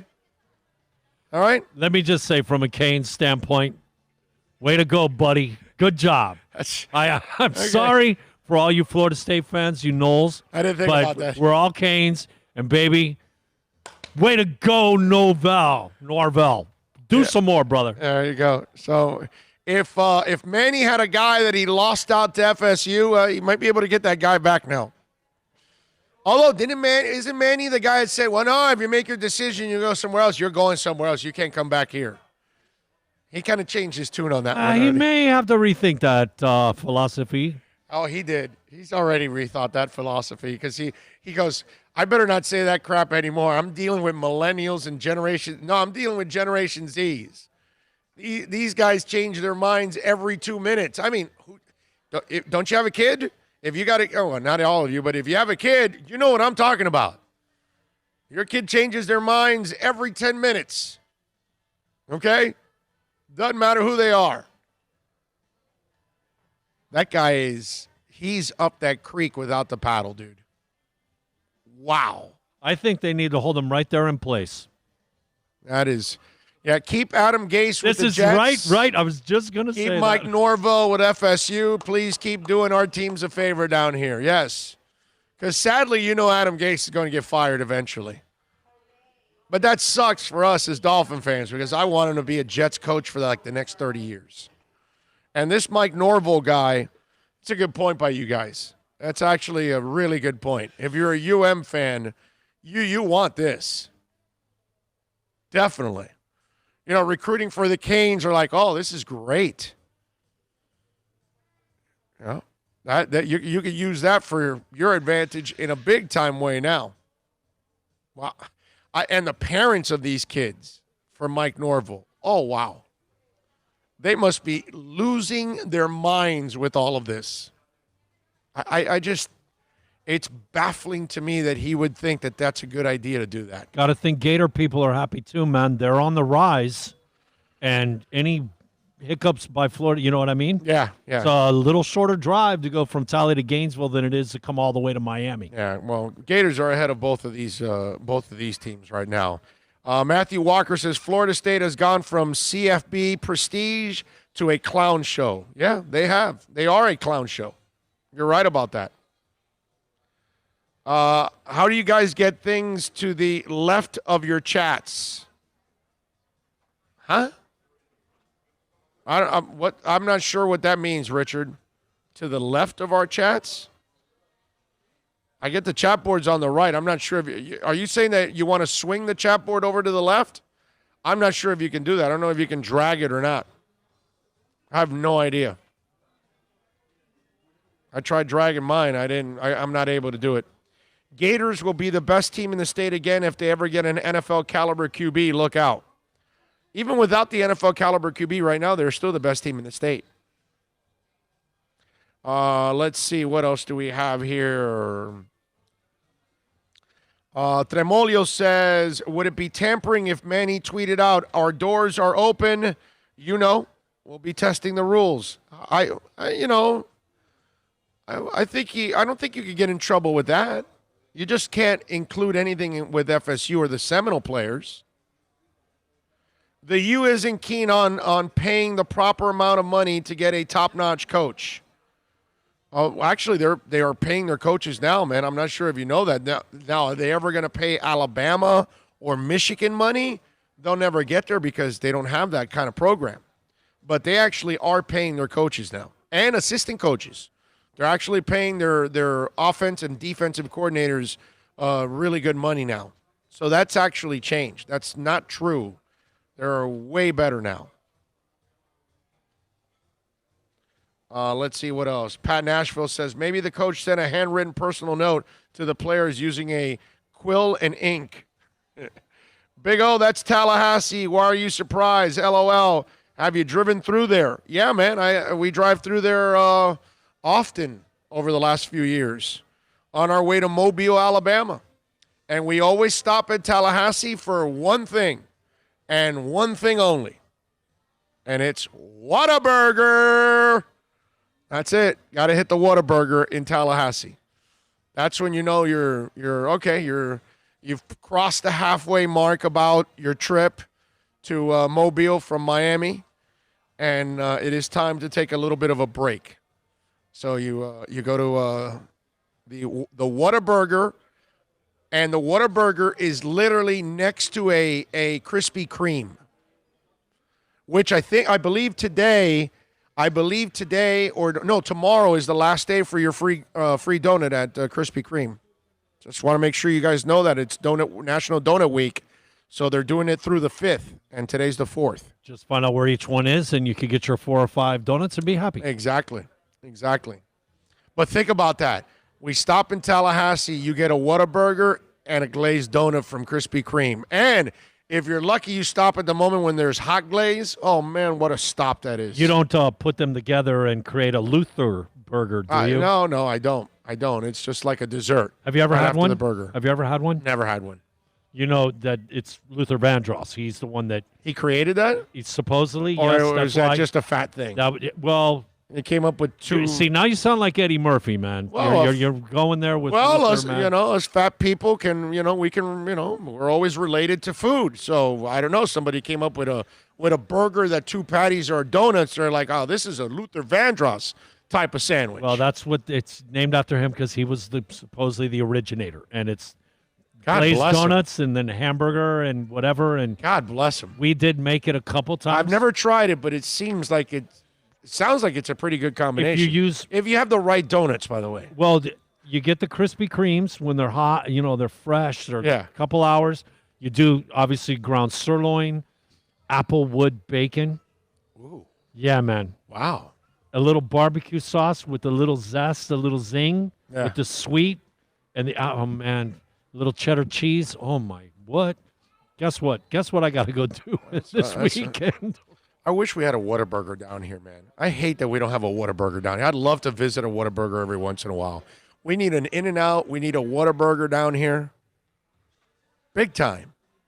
Damn. Next time we're out in California, let's go to the In-N-Out headquarters and discuss starting a franchise because if it goes, it's going to explode. You know how many people have already asked that? The company refuses to expand out east. We're not the first. Yeah, I'm sure we're not the first, bro. I'm sure people that actually are way smarter than I am and have way more money have already tried it. People and an In-N-Out here would be enormous, bro. Like the lines at you see the lines at every Chick-fil-A. Any Chick-fil-A you go to, there's a line, right? At In-N-Out, the line will be 3 times that, and people will happily wait it. Happily. This is no lie, folks, okay? First time out in L.A., obviously me and O, and 8 days, right? Mm-hmm. In those 8 days, 5 trips to In-N-Out Burger and 4 trips to Randy's Donuts in 8 days. Of Randy's. Alan D. says, man, I went to FSU 4 years ago. I'm glad I was there when Jimbo was there. And not the turd show that it's become after. Yeah, it's bad, man. It is absolutely bad. Anthony says, listen to the full clip of Brees, not just the soundbite prior to the comments. We played the whole soundbite, my man. Played the whole soundbite yesterday. We can replay it if you want. I heard it all. I know what I heard. You know what I mean?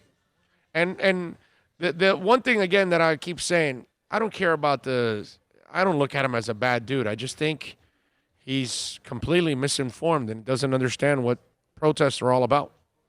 That's all. That's it. Nothing else. Nothing more. Somebody's asking me, Big O, do you like the new NBA schedule? I got to tell you something. I don't care. I don't give a rat's ass about the schedule. It doesn't matter to me. I'm good. Look, a lot of teams aren't going to have home court advantage because there's no home court. So all these teams that were fighting to have the best record, now they lose out on that. Look, everybody's going to be at some kind of disadvantage with one thing or another during this whole pandemic and this whole, structure that they've got going on. But everybody's on the same playing field. It's an even level playing field. Nobody's home. Nobody has a fan base. Nobody has if it's in Disney World or whatever, It's not like any of these teams own any of these courts, and they've been playing on it forever. And even the Magic that are kind of in the mix, I mean, they're 1,000 to 1. I got the odds for you. We do a little work here. Westgate odds. Lakers, by the way, are your favorites at 5 to 2 right now. Bucks and Clippers are 3 to 1. Rockets and Celtics 16 to 1. Raps and Sixers are 20 to 1. Nuggets are 25 to 1. Mavs, Heat, and Nets are 40 to 1. Jazz is 50 to 1. Thunder, Pelicans, and Blazers are 80 to 1. Pacers are 100 to 1. Grizzly and Magic 1,000 to 1. King, Wizards, and Spurs 2,000 to 1. And the Suns are 10,000 to 1. Okay? All to win the title. Now, let's just objectively now, you wanna put a little wager here? You want me to give you value bets here on this one? Not the Lakers, not the Clips and the Bucks. Take the Celtics, 16 to 1, dude. Celtics are deep, played a lot better this year. Kemba's a real leader. Okay? Perfect fit for that team.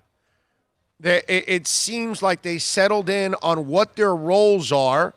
I love the Celtics at 16 to 1. Then I'm going to give you another one that has dropped, and Vegas dropped them, I think, not necessarily because of their talent. I think because of some of the off-the-field issues. The Jazz are 50 to 1, dude.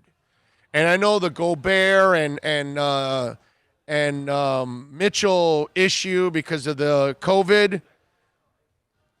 It was the Knicks won 2 titles with 12 guys that they said it was 12 guys, 12 cabs after the game. Not everybody gets along, dude. A lot of people dislike each other, and they've won championships, and they've had success. And Kobe and Shaq were going at it while they were winning titles. Okay? So it wasn't like those two were always on the same page, and yet they overcame it. The Jazz at 50 to 1 with their defense, I love it. Those are the two that I would pick. You don't take the Heat. That's throwing your money away. I love my Heaters, but they suck on the road, and they were a 500 team in their last 30-something games. So they weren't that good. They weren't the team that you saw at the beginning of the year. Now, if you want to be a homer and all that or whatever, you go ahead and blindly, put yourself in that position, whatever. But if you really want to be objective, the Heat is not a bargain at all. Okay? If you're doing it, you're just doing it because you're a blind-ass fan and you're going along with it. Nothing more, nothing less. 2 bargains. Celtics at 16 to 1 and the Jazz at 50 to 1. That's it. You guys like any of them? Any of the odds? You like the Celtics too? Right? 16 to 1 is pretty damn good. And they're good and they're deep. And they got a really good coach. And they don't have a loser like Kyrie Irving leading them. Kemba Walker es un hombre. You know what I'm saying? All right? I think that's a hell of a bargain. And you win the Bucks or the Clips at 3 to 1, yeah, whatever. Lakers 5 to 2. It's not like you're making bank. 16 to 1. I love it, man. I love it. I may need to call some of my friends in Vegas to help me out with that one. Richard McClain goes, bet your house on the Heat. Yeah. And lose it. Hank Goldberg's left nut says, In-N-Out doesn't franchise and will not open more than 500 miles from their own meat facility. So when they opened in Texas, they had to make a new infrastructure there. Hank, you are probably 1,000% right. That all sounds like that sounds like a very factual message that you sent out, and it sounds very typical of them that they wouldn't want their places very far from their meat facility because that's why they are what they are in In-N-Out Burger. So that's how we got to approach them. We want to start a third franchise, like franchising home base, and like be with you for like a year or two in your back pocket and learn the whole start to finish process. So you got to build a meat facility too. Okay, hey, whatever it takes to get them here, man. I like how Bill has got a checkbook that doesn't exist. It's pretty impressive. I got to say. You had me trying to make offers on a $280,000 car last week. I want to remind you. So That's true. That's true. That's true. The Heat play so hard, they were running out of gas. Now they'll be refreshed for the playoff run. Hey, man, listen, whatever helps you sleep at night, you can convince yourself of all.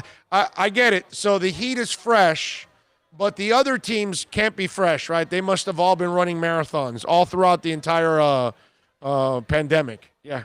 Oh, yeah.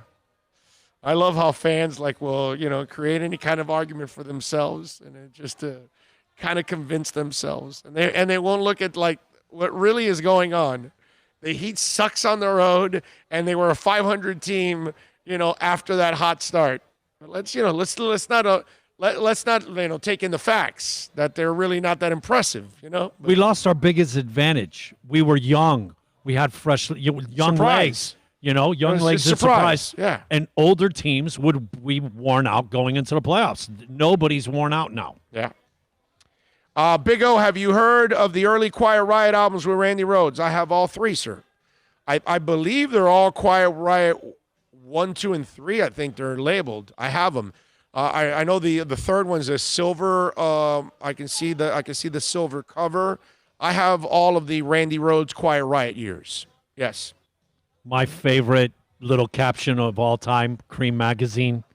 They had a little billboard thing out in front of UCLA. Oh, okay, yes. And it was, can you imagine this concert? Quiet Riot opening up for Van Halen. I think it was like $1.75 or something at the UCLA auditorium. Wow. Could you imagine Randy Rhoads and Eddie Van Halen? Yeah. Speaking of Rudy Sarzo, you know where Rudy Sarzo is now? No, I got no idea. What's he up to? He's with Vandenberg. Really? Adrian Vandenberg. I remember you talking about that. Man, it probably goes back 8 months ago, right? Right. Well, they just took out a new album. I just got it in the mail, and Sarzo is the bassist on it, and then Romero, the former singer of Rainbow, is the lead singer now of this new version of Vandenberg. Adrian had Vandenberg's Moon Kings. He took out 2 albums with them. I have both of those, and they're pretty damn good overall. I actually like the Moon Kings singer. I thought he was pretty damn good. But he got a new singer. He got Romero from Rainbow that was working with Richie Blackmore, and they just took out a new album. So Rudy Sarzo is back in the mix. I don't know if we're going to get to see this version of Vandenberg somewhere here in this part of the country. I hope so. I'd love to see the Dutch Axemen jam a little bit more. I haven't seen Adrian Vandenberg since back in the Sporto, and I forgot who they opened up for. Why am I thinking Judas Priest? I think it was Judas Priest that Vandenberg opened up for at the Hollywood Sporto. Was that Screaming for Vengeance or British? No, I think it might have been. I think it might have been the Turbo Tour, not Screaming for Vengeance. Okay. I think Screaming for Vengeance. Dude, I want to say like Living Color might have opened up for him or something like that. Because I remember Living Color got on a roll during that time and opened up for Halen and maybe also Priest or somebody else. Good band, man. And they still tour. Definitely. But, since I mentioned Quiet Riot and I mentioned Rudy Sarzo, who, by the way, is not really much of – most of his the bass stuff was already set in Metal Health. And then they added Sarzo. Sarzo's – that's not really his bass. That's in most of that album for Metal Health. I don't know if you guys know that. On the following album with Mama, We're All Crazy Now and all that, which I think is another Slade song also, That's where Sarzo was in that entire album. But in Metal Health, which is the album, obviously the first metal album ever to go to number one, they obviously Sarzo did not do a lot of the bass in that album. There you go. Not studio, just the live stuff. Yes. You know what? Whenever you say Turbo, Judas Priest, man, I always think of the video and the little skeleton. Oh, yeah. The little cartoon skeleton guy. It just kind of a cheesy video. Yeah, good album, too. Tommy Italian 305 for Life says the Heat has 2 stars. They have top-notch defense. They have three-point shooting. They got a great bench and the best coach at the playoffs. How does the Heat have no shot? Tommy Italian, come on, man. You saw it. They weren't very good on the road. And they were 500 basically in their last 34, 37 games or whatever it was. A nice stretch where they were pretty mediocre. You know, they surprised a lot of people early on. I just don't think that they're going to the art of the surprise is done. Okay? That part there, they just don't have that card anymore. That's just not in their arsenal. Now they know what they are, and they're going to be able to attack them the right way. And so that's where I kind of I don't have a lot of hope for the Heat lasting very long in these things. Mike Dizzle chiming in on the super chat. Thank you, Mike Dizzle. Appreciate you, my man. Wow. Recent research has shown super chat makes no sense. Yeah, you're getting focused on all the wrong sort of details here. You need to forget about all the normal rules that apply in society. Wasted no time. Super chat. I thought it was really, really, really, really, really cool. You should all be very proud of yourself. I have no response. Super chat. That was perfect.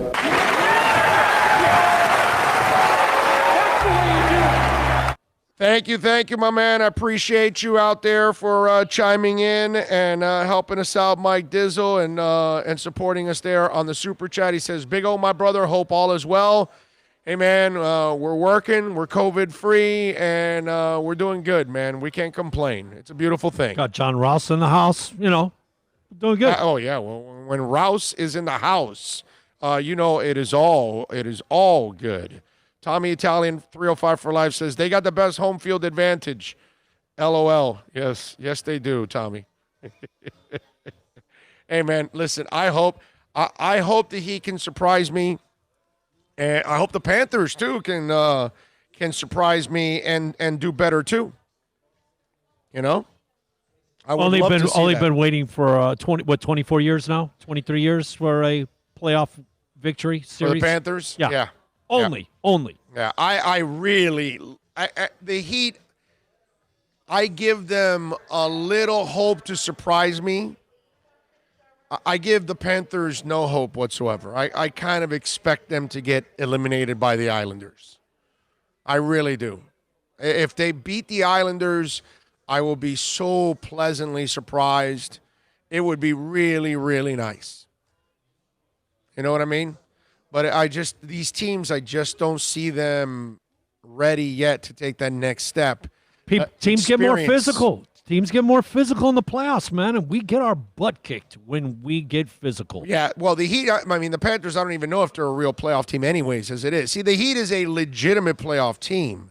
I just don't think they can make a deep run because they're too young right now at this point. If they had a couple of years of experience, then I would give them a better chance. And they wouldn't have played 500 basketball for 30-something games if they actually were more experienced.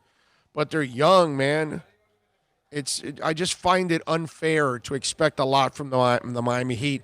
The Panthers, they're not young. All their guys have had plenty of time to develop, more than enough time to physically, mentally develop and perform at a high level. And then you add the goaltender has not played well, and he's a slow starter, and now he's out for 3 months, and now he's got to start it up again. And if he's going to have the same kind of start he had at the beginning of this year, it's hard to expect it because I don't have a lot of examples with Barkov and Huberdeau and company where they gave me these big moments, you know what I mean, in playoffs. And experience and success. I have none from those guys. You know what? Bob did beat number 1 Tampa. Yeah. And I mean, you know how it is, man. Goalies get hot. I get that. And you could ride that guy. I get that. So I think that's our biggest hope. I got to see it. You know, I gotta he see is it the to guy. believe it. For us to beat the Islanders, he has to be on his head making blocks. Okay? He's got to be what we were expected, the money we paid him. But what's more realistic with Bob is that he's a notoriously slow starter. Right. So now you've been out for 3 months. How do I expect him to come out like Beezer? On fire? Yeah, no. I can't. It's hard, yes, because that slow start. We saw it, man. It was not a slow start. And he still wasn't playing It was great. January. And it wasn't like he was playing great after that. He got a little better, but it wasn't like, oh, my Lord, this guy's playing lights out or anything. Yeah, he's got to be between the pipes. No, nothing like that. He's got to be phenomenal. And he has not been. See, the problem is I'm tired of falling into the rut of, well, you know, Dale Talon, what he did in Chicago. Well, hey, you know what Bob did with Columbus? Man, I don't want to hear about what you did. What are you doing now? Show me now. That's what I need to know. I am not farting, okay? All right? They're moving a car, and new tires are going all over the tile here. And, you know, because I keep hearing. Wants a break. He needs to go to the bathroom. See, I keep hearing farting. Man, what'd you have for dinner, bro? I mean, that's all I'm hearing right now. I just want you to know it's not me. I'm not having any gas issues right now. Neither is the car because it can move around either. You know, but just in case, all right? So if you hear the farting, you're like, hey, did he fart? No, I didn't fart. Okay? Not even in Boston, I didn't fart. Not here, not in Boston. Okay? Just in case, because, you know, things go viral. Right? It's happened many, many times that things go viral because somebody, you know, stepped on a duck. That was not me. All right? Just want to say that. Somebody's trying to figure out a way to edit out your comment and just look at what Big O did on the air. Right, exactly. Good. What the hell? I did do a little strain job and lean. So you might be able to, like, time it perfectly. You got lifted off your seat? Was that powerful? Right. Yeah, exactly. My rocket boosters were lifting me up. I'm headed to the space station. SpaceX is trying to contact you. Yeah, Space O. Yeah, Space O. That's me. I'm ready to go. What else do we have here? Was the Heat supposed to win in 06? Yes. Yeah, they had Shaq and Wade. Yeah, they had a shot.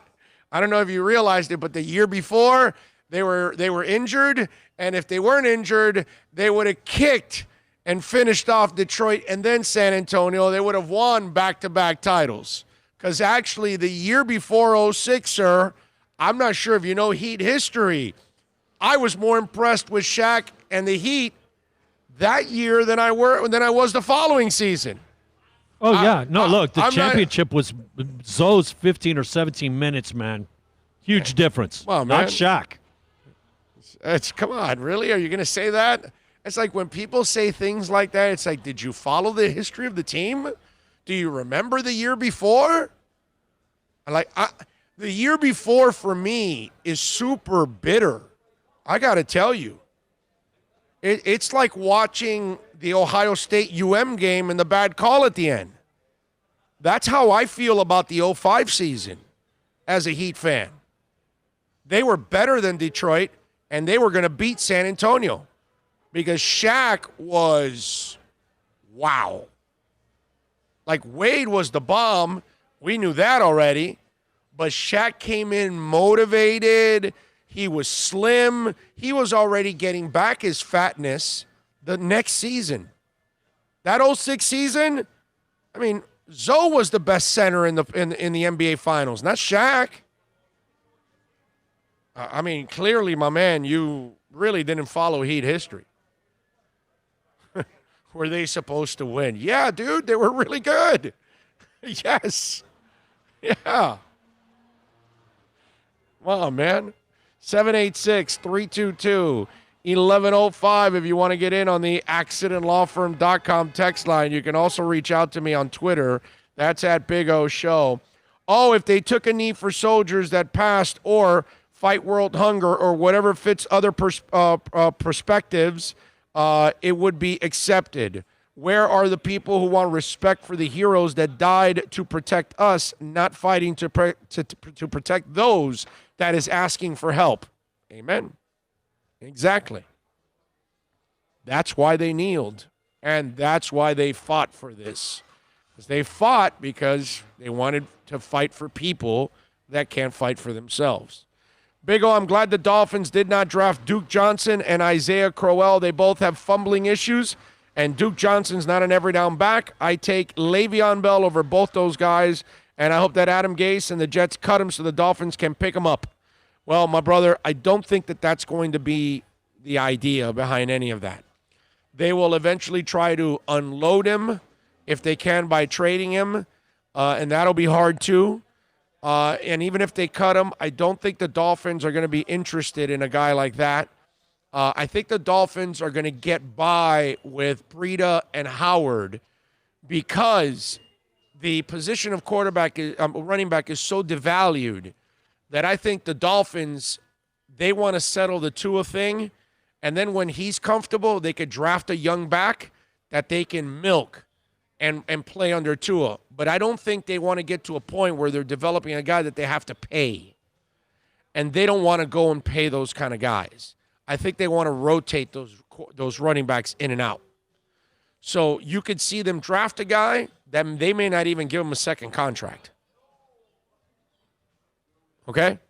They might milk the hell out of him and run him into the ground for 4 or 5 years and then say, hey, thank you. Have a great life. We'll draft the next guy. So you got to get that out of your mind. They're not in the business of going after veterans just because they're trying to fill a need. I think they're trying to build through youth and the draft, and the running back position is the position that you draft more than any other one because it's a lot easier to find running backs. So I just don't think that's going to be the case. Jess in Minneapolis says, if your players can't trust you, they will not play for you. Amen to that. And the FSU coach is going to have some serious problems. We got a Tommy Italian 305 for life in the house. Yes. Thank you with a little super chat. What? Super chat. No way. Yes way. No way. Yes way. They were fantastic. Super chat.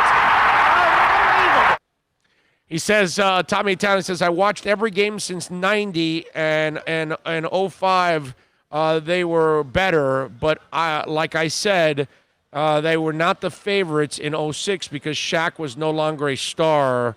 That's my point. Yeah, no, but he was, but still they were considered one of the favorites to win the title that year.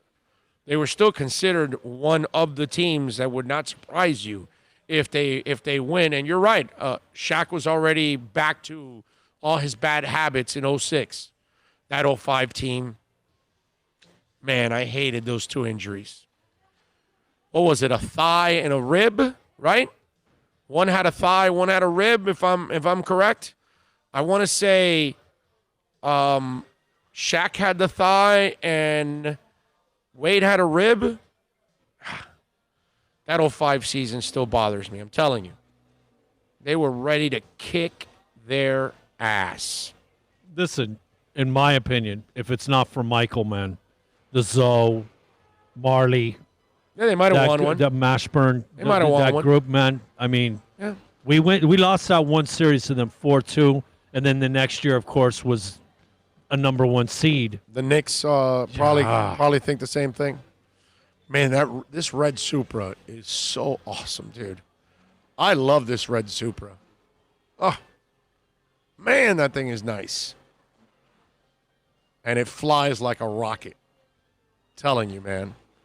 You put some wings on that bitch, I was gonna say, you'll be in the Space Center in no time. It looks like literally if you put some wings on it, It could would, fly. like maybe go to space. It could fly, man. It moves. I took a test drive on one of those, and it moves, man. Telling you. Let's see. What else do we have here on it? Big O, can we win a free car? Yeah, whoever's giving away a free car, you can win one. I'm not giving away a free car. I don't think they're giving away a free car here. But you can win one wherever they are. Now, I'll tell you this. Hialeah Park, when they're back open, they've been giving away cars all throughout. Trucks, cars, all kinds of vehicles over there at Hialeah Park. I don't know when they open now if they're going to start with a car giveaway, but they do it all the time at Hialeah Park. We promote it all the time here on the show. I think we're going to be back at Hialeah, I believe, the 15th. Okay? Not a lock yet, but it looks like the 15th, which is a Monday, right? If I'm correct? You know what's the most impressive thing about them? They are the best slot machine payouts in the state of Florida. Yeah. If you like slots, there you go. Tommy Italian says, Big O, you want to ride a fast car? LOL. I got a Z06 Corvette, runs 10 seconds in the quarter mile. The Corvettes are nice, and they do run pretty fast. And yeah, the 15th, 8th, those are Mondays, sir. It is? Okay, there you go. So I think Monday the 15th. I know it's normally Fridays we're there, but we'll be there on their first day back. I think that's the plan, to kind of do the whole celebration of getting back open again. I have absolutely no problem with us hanging out twice in 1 week at Hialeah Park. Yeah, you love eating that place, bro. It doesn't hurt. Also, your house is literally 8 blocks away. That also helps, too. 8 blocks. Come on. All right, 9.5. Okay. The guy walks to the Hialeah Park. Put it that way. Pushing all the equipment. See how close it is that he pushes all the equipment to Hialeah Park. That's how close he is. He doesn't he goes, you know what? I'm not leaving any kind of an imprint in our ozone today. I'm going to walk to work today. So on Fridays, you can actually catch Bill with all kinds of bags walking from his house to Hialeah Park. I could not throw a super ball and hit nothing but road and get to Hialeah from my house. Okay, come on, man. See that? It's a Super Bowl's throw away from his house. No, it's not. Okay? And you can, it could be a pretty long distance because a Super Bowl can bounce pretty far, too. You could probably get a half a block out of it. So think about that. Bill picks up a sweat and a half a block. So there you go. So visit Bill at Hialeah Park on the 15th. Better yet, give him a ride to and from Hialeah Park on the 15th. Okay? There you go. He'll be outside of Hialeah Park like the ghost in the haunted house, just asking for a ride. Take care of the equipment. Keep him in the back. Make sure you do that at least. Okay? Equipment's very valuable. We need the equipment. See what the priorities are here on the show. Exactly. Equipment first, Bill second. All right? That's props, too. You got to save the props. All right? Can't get rid of the props. We need the props as much as possible. You know you ran amok here. You know that, right? Why? Well, I'm just looking at the time on the little recorder here, and you're at 50 minutes, guy. Oh, that's right, because we did I didn't break at the bottom of the hour. Oh, okay. For your next astounding trick. Well, I'm going to tell you. We are up on 1 o'clock. We do have Ira Shafal joining us at 1:30. You want to keep it at a half an hour this next half hour? Yeah, or what do you want to do here? No, we got to definitely keep it at a half hour. Just, Well, we definitely got to keep it at a half hour. No doubt about that. Let me give you a COVID update here on what's going on right now. We are up to 267 deaths today. So hopefully we are at a slower pace than yesterday. I'm trying to think of when the first one post the morning one you saw was 2-something, and that was probably about the same time as right now. It was like at 500 yesterday. Because remember, we started 45 minutes. It's like at 500 late. It was at 500 when But that was after our first hour, so Right. it was 12:45 probably. Right, it okay? doubled, remember? Yes. Yeah, it was. You said it went Something- more. yeah, it, but over double. It was 2:30 something to 5:08, I think. Right, is right. what it was. Right. And that would be at 12:45. Yeah, So, today we're at a slower pace right now than yesterday, thank the Lord. So we need one of those drastic drops here today. So far 109,000 deaths in this country. That's the total number. Sad stuff, man. Sad stuff. We do want to tell you about Toyota of Hollywood. I saw Pat Nasto hanging around here. Tony Stampone. I can see Herbie Lopez out here. Steve Ostrov. We are out here at 1841 North State Road 7. We got two beautiful Supras right here in front of me, folks. Come on out here. You're looking for a Corolla. You're looking for a Camry. I got my XSE right there. I love my Camry. Drive it every single day. Here's my other Camry.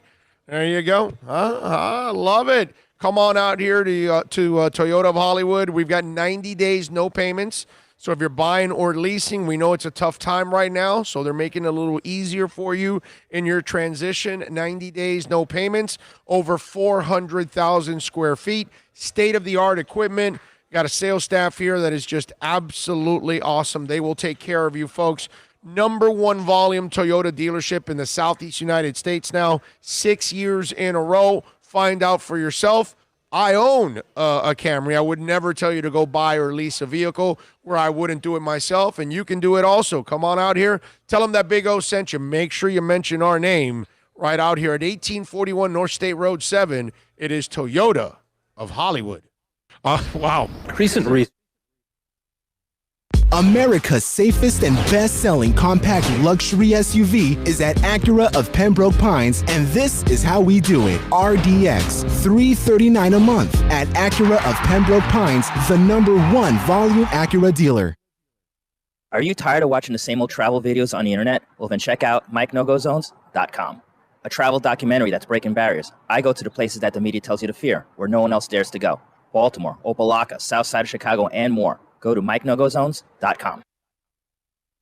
No one expects to get into a crash, but I expect you to go to accidentlawfirm.com if you do. Make sure when hiring a driver, you go through a rideshare app so that you can be covered by the insurance, which can be up to $1 million whether you're a passenger or a driver. In other words, don't try to save a few bucks by paying cash instead of going through the app. I'm attorney Bobby Nunez from Nunez Law in Miami, and we're here to help you through the process. Go to accidentlawfirm.com for a free consultation from me, Bobby Nunez. That's accidentlawfirm.com. It's a buyer's market at Toyota of Hollywood. Over 1,500 Toyotas on the ground, and truckloads just keep on coming. Now pay up to 50% less. 2020 Camry, not $29,000, $17,775. 2020 Corolla, not $22,000, $13,775. Buy a new 2020 Toyota with 0 down and 0% financing, or we'll make your payments till 2021. At Toyota of Hollywood, the #1 volume Toyota dealer on 441 between Hollywood Boulevard and Sheridan Street.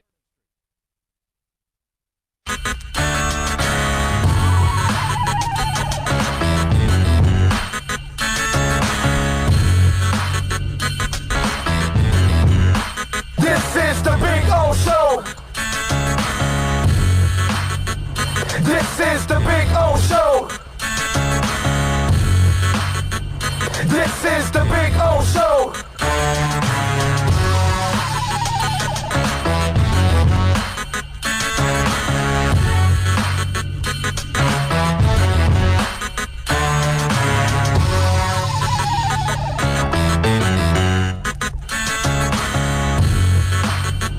This is the Big O Show. This is the Big O Show.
We back.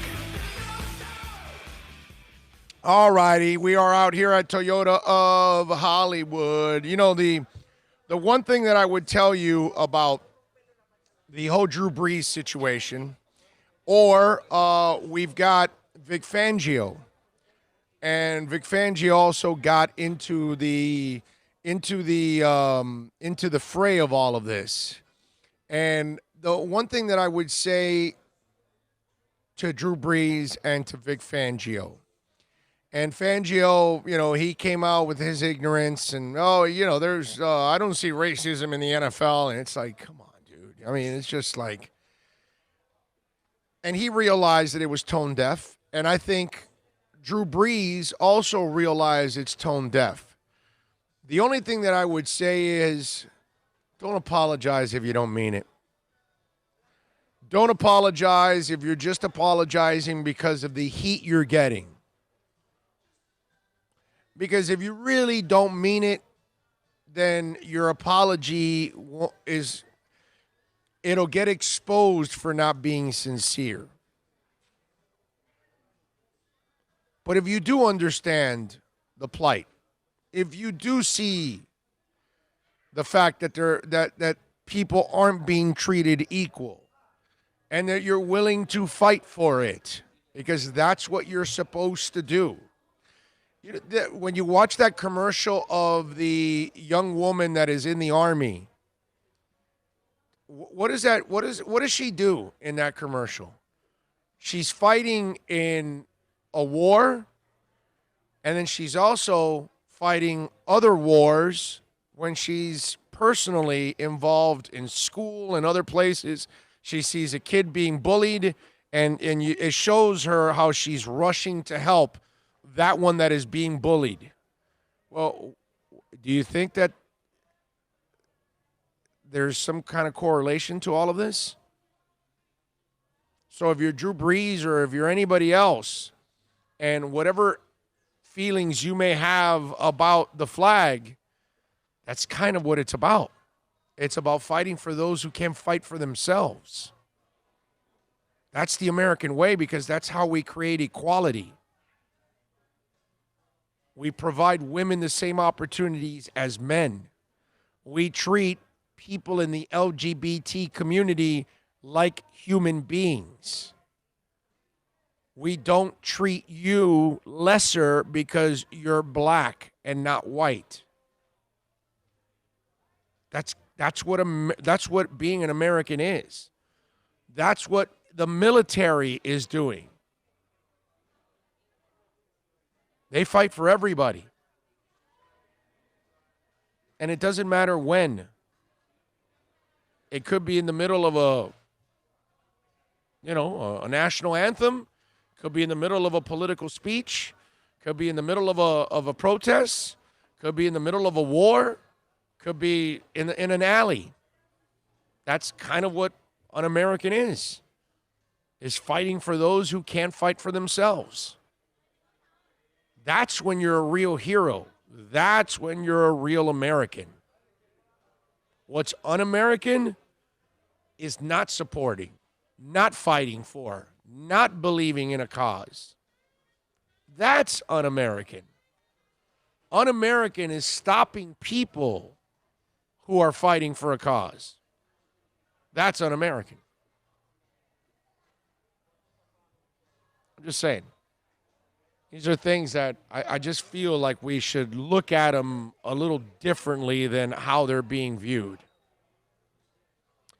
All right, 786-322-1105. And I told you that in all of this, Vic Fangio is one gentleman that was involved in this mess. And Fangio came out and talked about how he doesn't see racism, right? Do we have that audio of Vic Fangio talking about no racism in the NFL? Yes, sir. All right, play that audio there, and I can see you're already eating the pastelitos that John Rouse in the house. John is very nice. He not only comes to visit us, he brings us pastelitos, all right, which is just amazing. Brings us pastelitos. He brings us the happy brownies. No, he doesn't. No, they were regular brownies, by the way. Okay. Yeah, look at that. Look at that. Yes, all kinds of stuff. Anyway, I will try a little bit of that after. What's it called? So Vic Fangio comes out with his ignorant statement, right? And let's hear from Fangio talking about no racism in the NFL. I think our problems in the NFL along those lines are minimal. We're a league of meritocracy. You earn what you get what you earn. I don't see racism at all in the NFL. I don't see discrimination in the NFL. You know, we live in a great atmosphere. Like I alluded to earlier, we're lucky. We all live together, joined as one for one common goal, and we all intermingle and mix tremendously. You know, if society reflected an NFL team, we'd all be great. So he then backtracked like a good defensive back does, saying he was wrong. He says he was wrong about saying there's no racism in the NFL. After reflecting on my comments yesterday and listening to the players this morning, the head coach says, I realized I said regarding racism and discrimination in the NFL, I was wrong. Fangio added, while I've never personally experienced those terrible things firsthand during my 33 years in the NFL, I understand that many players, coaches, and staffs have different perspectives. I should have been more clear, and I am sorry. Okay? And so this is where I hope you're not apologizing because you realized that you pissed off a lot of people. I hope you're apologizing, Drew Brees. I hope, Vic Fangio, you're apologizing, again, not because of the embarrassment, not because it showed you were tone deaf, okay? And as anybody that thinks that there isn't racism in the NFL, man, you're pretty freaking clueless. I mean, seriously. Come on. I just hope that you're realizing it and you're changing your tune because you know you're wrong. Because you understand there is a problem, and if you can help, do so, please. Help out. It's easy for us to say there is no sexism when you're not a woman. It's easy for us to say, oh, come on, dude. People don't look at if you're gay as a lesser person because you don't experience it. It's easy for us to say, oh, no, there isn't racism when you're not black. And so you don't have to deal with it. So since you don't have to deal with it, oh, well, no, it must not exist. It's not here. Remember what I told you earlier about when we get pulled over? Right? Cop pulls you over, the lights are on, you're like, oh, man. Damn, dude, my insurance rate's going to go up. That's white people's problems. Black person gets pulled over, and, man, they are checking themselves in all kinds of ways. I got to watch what I say. I got to watch what I do. This guy may, get crazy with me. You're worried for your life. A white person's just worried about their insurance rate. It's a whole different ballgame, man. So I hope you're apologizing because you realize that you don't know what the hell you're talking about because you don't experience it every day. And obviously you're not. And think about it. Vic Fangio is now, after talking to players and coaches, he put in that comment. So people clearly walked up to him and said, Vic, man, how can you say this when I've gone through this, this, and this, and this? And again, because Vic Fangio doesn't go through it doesn't mean it doesn't exist. And driving while black exists. Just because I don't experience it doesn't mean it doesn't exist. Hell yeah, it exists. It's different for me. Oh no, of course. Black people, oh, they're driving up. Oh, that's a farce. That's complete myth. That never happens. I mean, I get pulled over. That doesn't happen to me. Well, of course not. You're not black.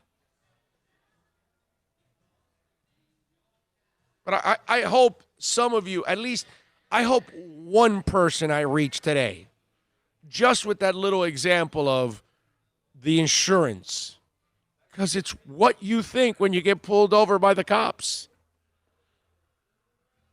It's like you get that ticket and it says 82 and a 75, and you're like, damn, dude, my insurance company's going to kill me for this. Which, by the way, it's a hell of a lot better than this cop that's pulling me over may kill me. Literally. You and I are saying, damn, insurance company's going to kill us, and it's a figurative type of thing that we're just throwing out there. It's not literally going to happen to us. But if you are another shade, another color, you know what it is when the lights go on, you could be thinking about death? That's crossing your mind? No, man, you're just supposed to get your ticket and get the hell out. It sucks to get the ticket, but it's still a lot better than dying. Dying should not be an option. Should not be thought of at all. The terror that a black person should have is the same terror you and I have. Damn it, we're getting a ticket, and damn it, our insurance rate's going up. They would stay and harass and just, I can remember getting pulled over one time and getting 5 tickets. I told the guy, man, why don't you just hand me the yellow pages, because of the texture, the yellow. Yeah. And I said, can you give me like the school options, this, that, blah, blah, blah. Literally got in his car and took off. Didn't even come back couldn't wait to get away from me. Right. Not to stay engaged, you know what I mean? To perpetuate a problem. Right. Yeah. Dougie Fresh says, Fangio did not offer a full mea culpa. He went on to say his apology, as I should have been more clear, and I am sorry. There is no color within the locker rooms I coach on. Really? Yeah, that's why I'm saying that. Are they apologizing because they realized their point of view was tone deaf, and because they insulted people, or are they apologizing because they realize they're wrong? You know what I mean? That's kind of what I feel like. I got to say that there's a part of me that feels that way with Fangio. I think Drew Brees actually kind of realized, okay, wait a minute, hold on a second. There's more meaning to the flag than just plain Jane, hey, it's all about the military. It's what I told you in my opening segment of the show. There's a community telling you there's something wrong. That's why we're kneeling. It's not because we disrespect the flag or the military. No, we're sending a message at this moment that flag, it's supposed to be protecting everybody. It's not protecting everybody. There is something fundamentally wrong in our society that we need to fix. Okay? Not about disrespect. It's about a message. And then there's a whole bunch of people that don't want to listen to the message. Because, you're kneeling. That's it. This is what it means to me. So it can't mean this. And then meanwhile, people are dying on the streets. And then those same people that don't want to listen to the kneeling, they now also use the riots and the crimes and don't pay attention to the protesters. Because the protesters aren't the rioters. The protesters aren't the criminals. That's a different element that's there. But again, if you don't want to listen and you don't want to pay attention, you will then hear whatever you want. And so are you apologizing because you're wrong? Or are you apologizing because it's convenient for you? That's what I need to know. Vic Fangio, Drew Brees. I think you listen to Drew Brees' apology and you listen to Vic Fangio's apology, it's two different kinds of apologies. And there's a part of me that I think Drew Brees actually realizes that he hurt people with his stance. Whereas Vic Fangio, I think, might be more appeasing people. So he's trying to tell them, okay, let me say what you want to hear. Not because I believe it, but just because this is what you want to hear and it'll get you off my back. With Drew Brees, I can actually sense a remorse in his apology, and I would not be surprised if it's followed by action. I don't think you'll ever see any action from Vic Fangio. I think you'll see action from Drew Brees. I think Drew Brees actually heard somebody. I don't know who talked to him, but I think somebody did reach him. Because his apology is pretty thorough. And he pretty much like, okay, I'm wrong. Let me tell you I'm wrong. The elaboration and going into detail the way he did, you get an understanding of he wanted you to understand what his miss was. Right.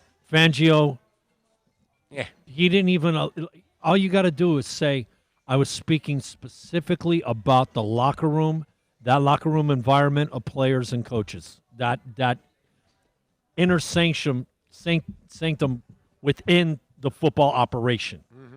If that would have been, then I get it. Right. But once you get outside the locker room, yep, coaches and players, there is no, I'm sorry. Yeah.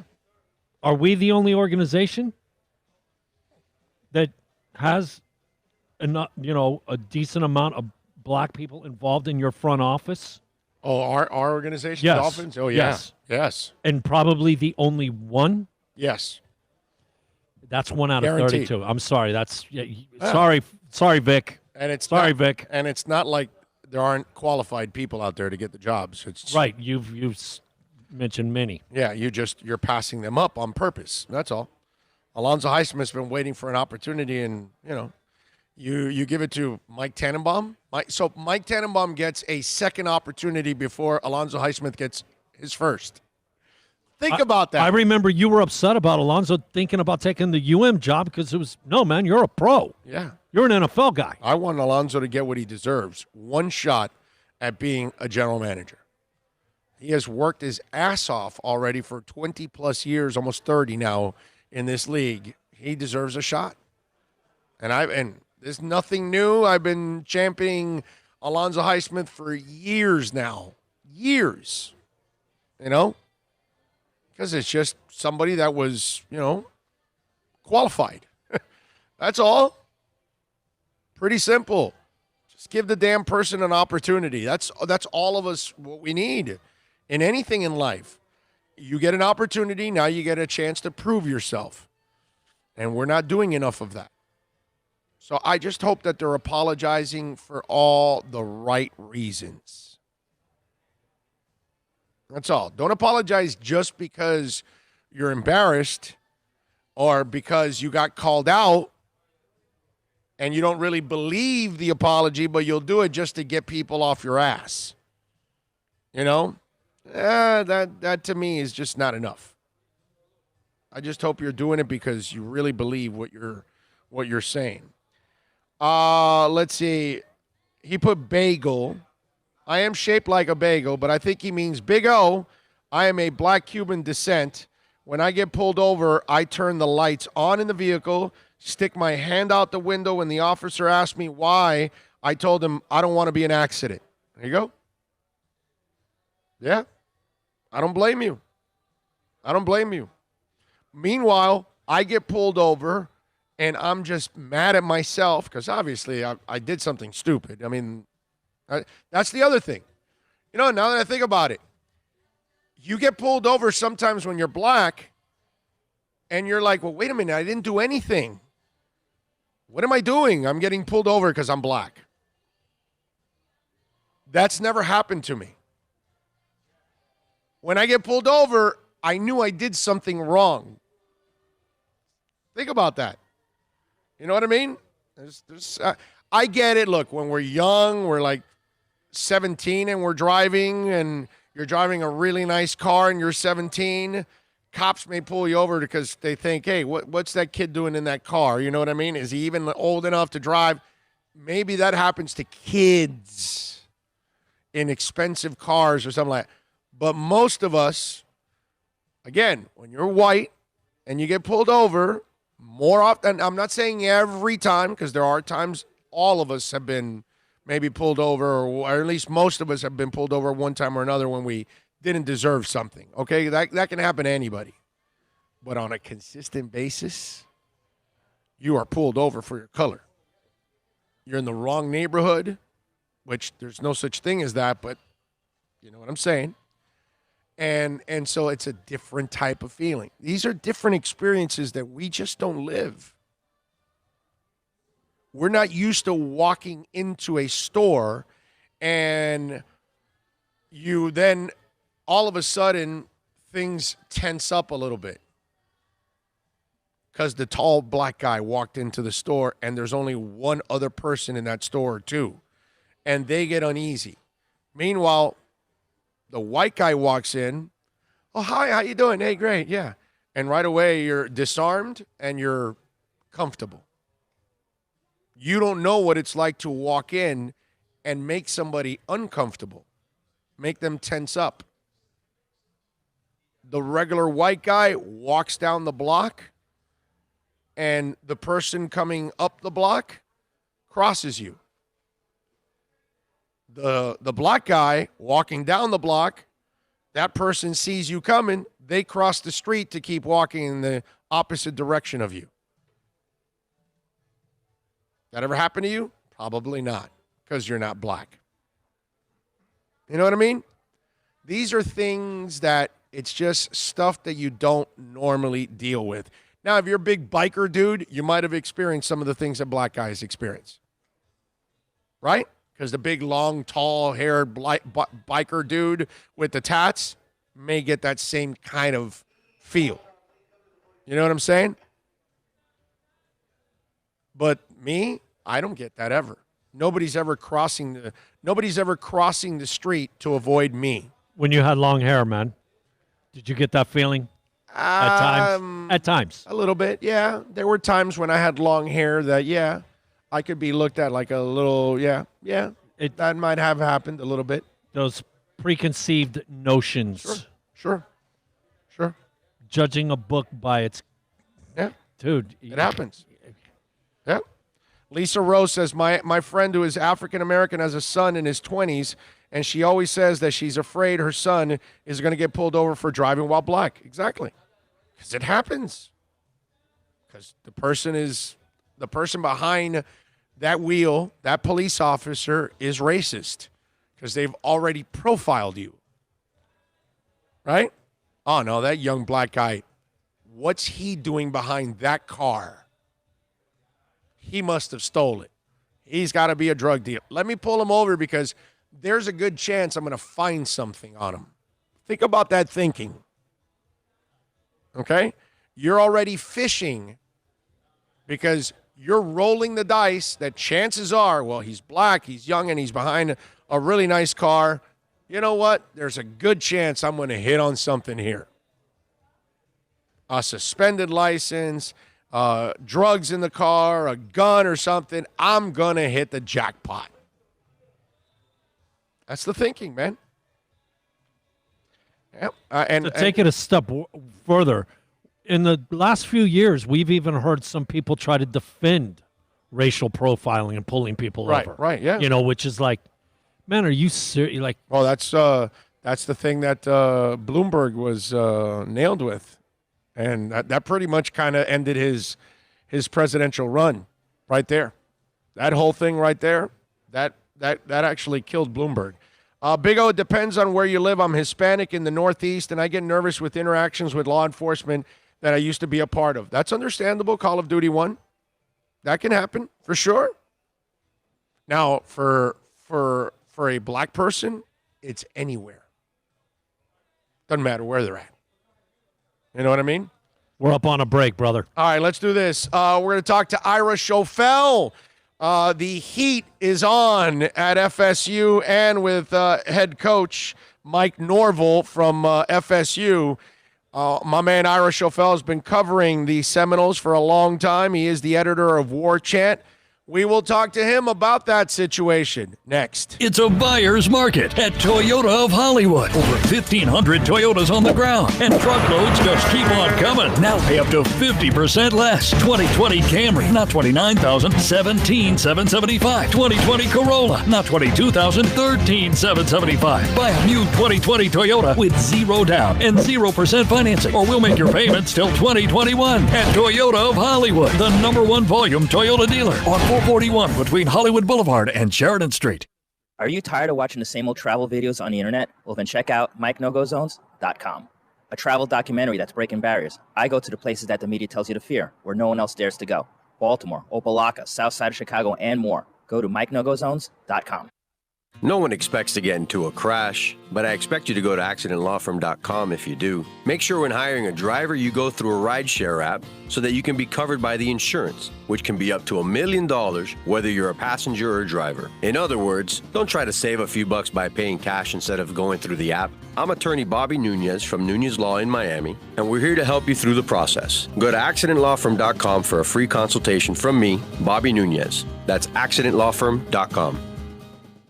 America's safest and best-selling compact luxury SUV is at Acura of Pembroke Pines, and this is how we do it. RDX, $339 a month at Acura of Pembroke Pines, the #1 volume Acura dealer.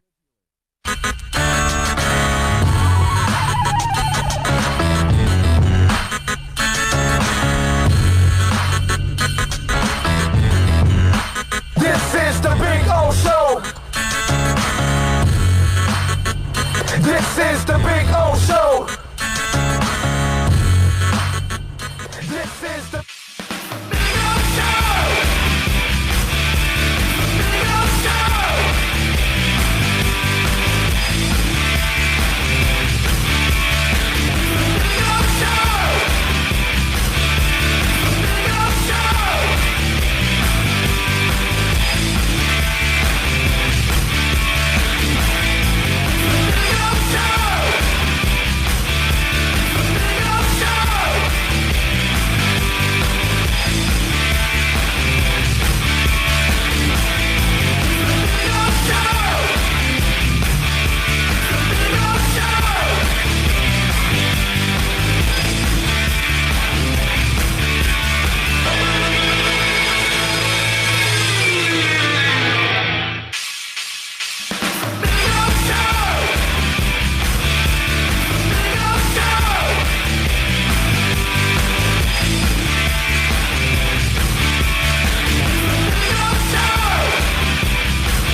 All right, folks, we are back.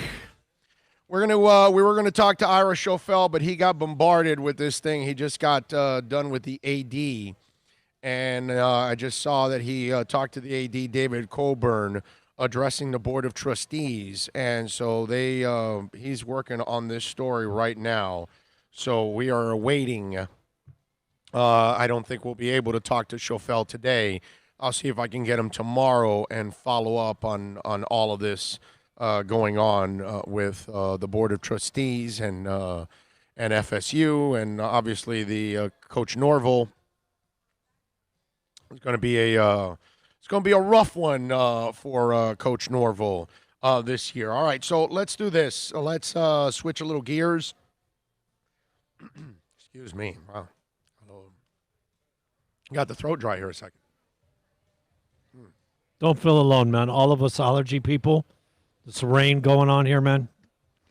Killing me. All right. Anyway, so NorCal says, Big O, when I was a young stoner, I had long hair, got pulled over all the time. I actually filed a complaint, but all of those issues went away after cutting my hair. I understand profiling a little bit. Yeah, you do.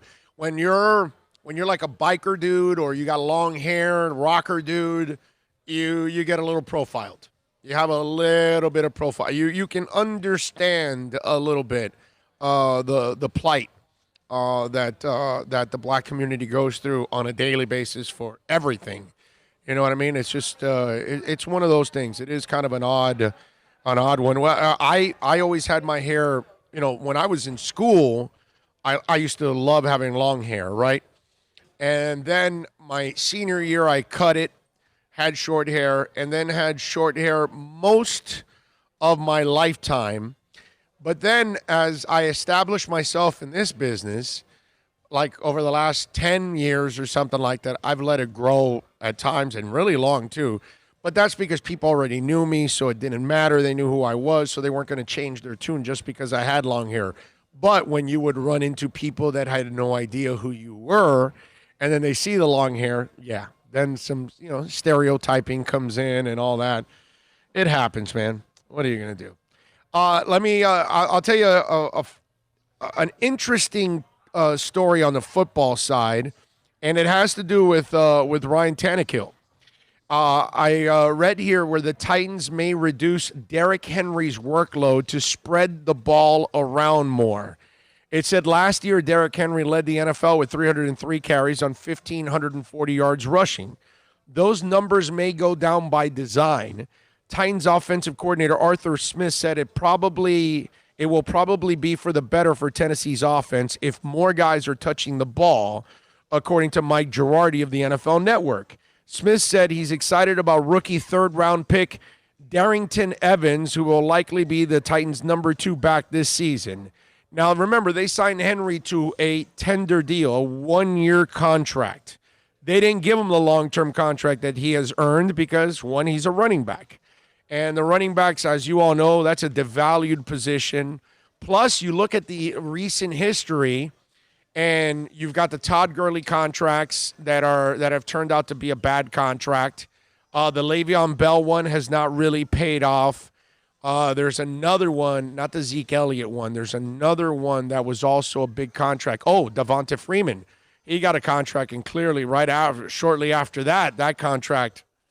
So Derrick Henry, I get it. I understand if you're the Titans, you draft the other kid now. If you develop Evans this year, you get rid of Henry after you run him to the ground this year, and you move on. So you don't have to give him. Because if you tag him again next year, then you have to give him that increase, too, that comes with it. And so I understand the method behind the madness for all of this.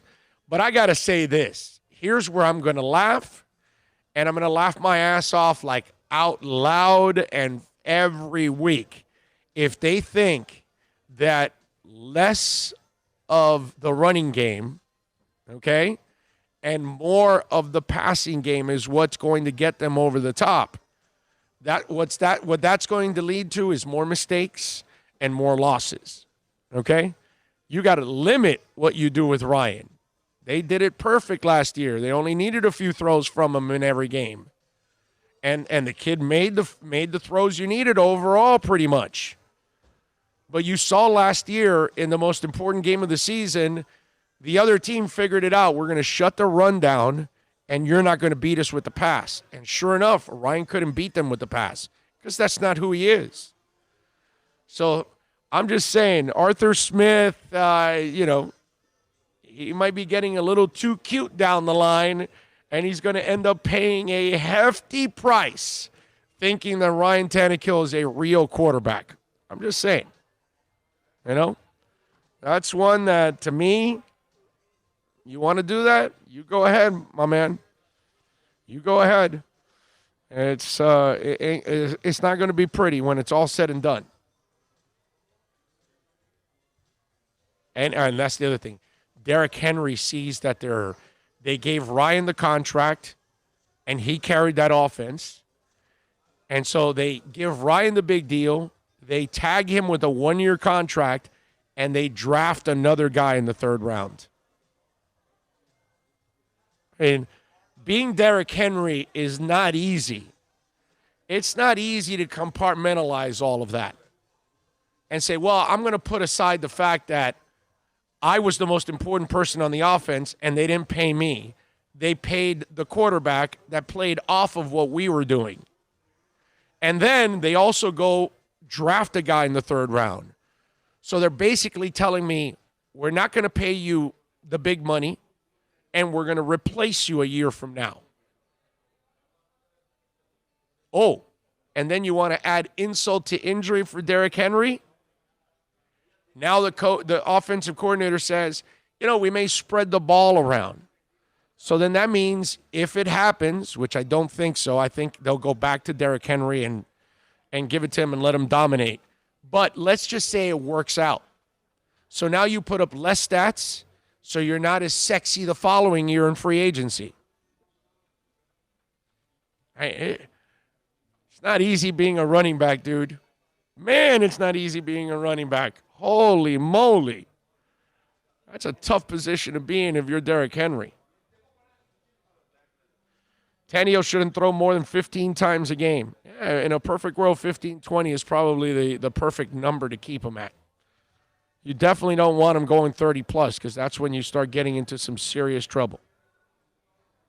That's why I say that, you talk about that. They got to be responsible with it because if not, they're going to end up burning themselves in the long run.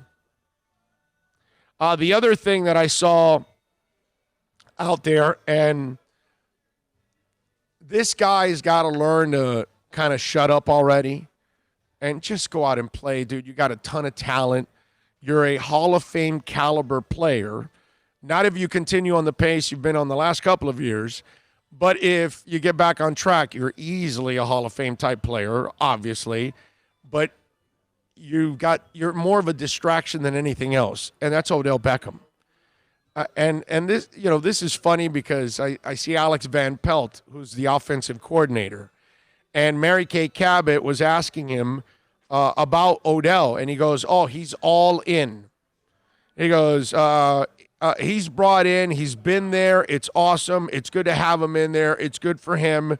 The attendance in the offseason program," he goes, "that's a tribute to Kevin Stefanski. I think the guys that are buying into the program." Last season, Beckham was skipping the offseason program after his trade from the Giants. Turns out he was not only still wrapping his brain around the trade, but recovering from his quad injury last year. And so he goes, he's battling back from the core muscle surgery in January, but is poised for a huge year. It's been great getting to know him, Van Pelt said. I've known Odell, obviously, because he was the Giants, former Giants head coach and Jaguars quarterback Ben McAdoo had Odell in New York. And he goes, everything that Ben talked to me about him, I've seen. He's a worker. He loves football. He's smart as hell. He's been a model guy this offseason. I can't wait to have him in the building and get him on the field. He's been outstanding. Odell is one of those guys I was fortunate enough to sit down with before all this stuff kind of went sideways. So we sat down and talked a bunch of things. Stefanski told the Bull on the Fox 92.3 The Fan last month. One of the things that we talked about is how he's going to factor in the offense. And I showed him a bunch of tape from the previous Vikings year. I showed him tape from his Giants years and just my vision from what he's going to be capable of doing in this offense. Now, this is what I love about this Odell Beckham story every year. If it's not Odell talking about how he's a changed man and how he's going to go out there and lead and dominate and all that, I just want you to know, Odell Beckham in 2019 had 1,035 yards with 4 touchdowns. 14 yards per carry, not bad. That's pretty good. 1,000 yards is not bad. It's pretty good. 4 touchdowns, not good enough. In 2018, he had 1,052 yards and 6 touchdowns. Okay, decent numbers, but for the money he's getting paid, for the guy that he is, those aren't impressive numbers. 3 years ago, he only played 4 games because of the injuries, only had 3 touchdowns and 300 yards.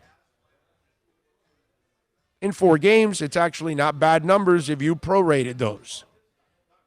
But you can't because you were injured. So you've had inconsistencies. You had off-the-field issues. You've had injuries. The last thing I want to hear is anything out of Odell Beckham. I don't want to hear from Odell. I don't want to hear from his coaches. All I want to tell you is, dude, go out there and play to your ability. Okay? You haven't been playing to your ability in a while. And you want to, brag about what you are, who you are, and what kind of a badass you are and all that. Go out there and be that guy. We know you got the I'm already tired of watching the one-handed reception in the end zone. It's like every time you know what it reminds me of? It reminds me of Jadeveon Clowney and the same highlight against the Michigan running back. To this day, we're still watching that highlight from Jadeveon Clowney. And yeah, he's a solid player, but I'm still waiting for the guy that everybody thought he was going to be when he was the number 1 pick. And with Odell, it's the same thing, dude. It's that one-handed highlight comes out all the time. And the dude has not accomplished enough in this league, and lately hasn't accomplished squat. And he has run his mouth and is getting paid a lot of money. Just shut up and play, man. Just shut up. And by the way, showing up to something virtual isn't real. Okay? Doing something virtual is not impressive. When you start being a real good teammate, then I'll believe it. When you're a really good wide receiver on a consistent basis, then we can talk. Then you can brag all you want. But to brag about doing something that's virtual, come on, man. Well, yeah, it takes a real effort to be at home and get on the Zoom and answer a couple questions or talk about a couple of routes. Yeah, man, that's a real challenge. I got to give you a lot of credit for doing that. Come on. 786-322-1105 if you want to get in on the accidentlawfirm.com text line. That's 786-322-1105 if you want to get in on the accidentlawfirm.com text line. You can also reach out to me on Twitter. That's at Big O Show. Follow us there as always as a 24-hour talk show. Plenty going on there. See where we're at. We're up to 391, by the way. So today is a lighter day, thank the Lord. At least that's what it looks like at 150. That has gone down big time, drastic. I still have this horrible feeling, man, that we're in for a rude awakening. I hope not, man. I hope not, man. I hope hope we've crushed that curve and we're going to get over the top and get our lives back to normal again. It really would be nice. That would be absolutely fantastic if we're able to do that. All right, folks, we are going to wrap it up here on the show. Live from Toyota of Hollywood. And remember, if you are in the Tommy Italian chimes in with a give us a super chat love here. He chimes in at the end. You guys that's become like a new thing. Like right when I'm starting to sign off. They don't want you to leave. Yeah, it's like people like start sending in super chats.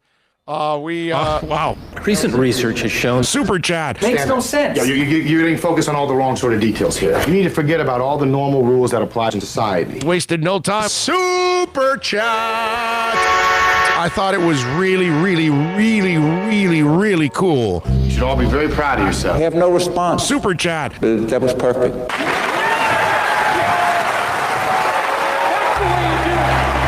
Nice job by you. Tell me Italian 305 for life. Thank you, my friend. 2 super chats today, man. Very, very nice of you, man. Very, very nice. Thank you, sir. Thank you all. Got a question. Nobody has commented on the Todd Rundgren, man. Maybe they have, but there's a lot of comments that come in. It gets buried. Yeah. Yeah, it might get buried. Julius 305 sending in. Thank you, super chatting. What? Super chat. No way. Yes way. No way. Yes way. They were fantastic. Super chat. Thank you, Julius 305, my man. Appreciate you sending in the super chat. Strong show today. Thank you. That's very nice. So which one do you guys like? Todd Rundgren or the Allison Chains? Oh, I mean, a little different. And this is a utopia, okay?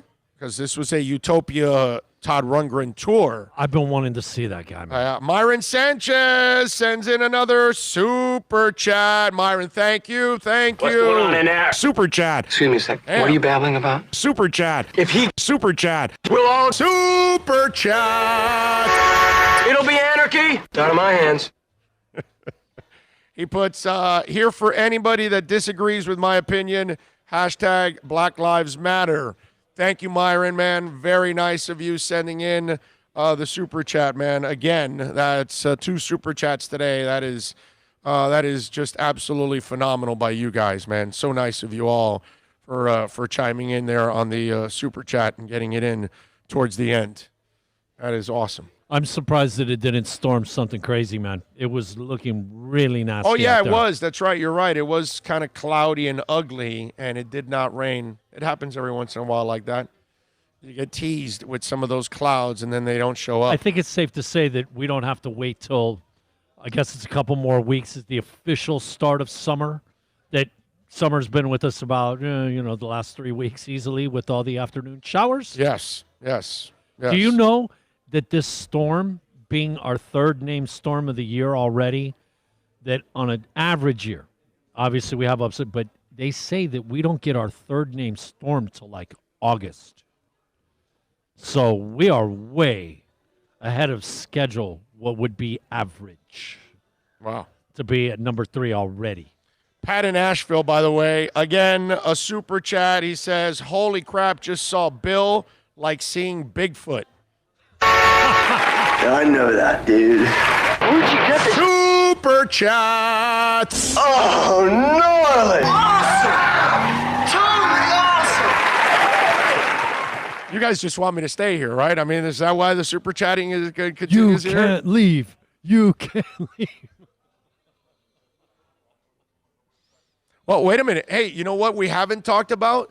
Did you guys see that former? You want to know why we got to fight for Black Lives Matter now? Did you guys see the former deputy? She is a former deputy at Pasco County Sheriff. Okay, Katie Anello. Yeah, Anello. Yes, or Anello. I don't know if she's Hispanic. No, I don't think she's Hispanic. She doesn't seem Hispanic. Katie Anello. Okay, she's a former deputy. Now, we talked about how the system's broken, right? How clearly some cops that are getting hired have no business being a cop. Remember I told you the story. We've all lived this, right? You have a friend, a family member, an acquaintance, somebody you knew in school that they weren't necessarily, the elevator didn't go all the way to the top floor. And you found out they became a cop. And you're like, that person became a cop? Right? I think it happens to everybody. Katie Anello is that person. Somebody knew Katie Anello, And when she became a cop, which she is no longer, okay, whoever is a close friend of hers, an acquaintance, they probably, who got to know Katie personally, said, that woman became a cop? This was a former Pasco sheriff. Go ahead. Any type of threatening character or threatening actions to me, I'm shooting you. So let's just hope that there's no more riots, because I promise you, if my life's in risk or I feel I'm at danger, you're dead, bitch. Now go ahead and put that on the news and cry about it. Everybody, no, this person's life matters. Shut the up. Shut up. Who gives a We're in America, bitch. We're not in Iraq or Iran where we're fighting for our lives constantly. So stop acting like terrorists. God damn. That's a former cop. Think about that. That was a sheriff. You know? Tommy Italian for Life chimes in on a third time on the super chat. He goes, this one's for agreeing with Myron. Want him to know we all care, brother. Hashtag Black Lives Matter. Nice job by you, Tommy Italian 305. Thank you. 3 super chats.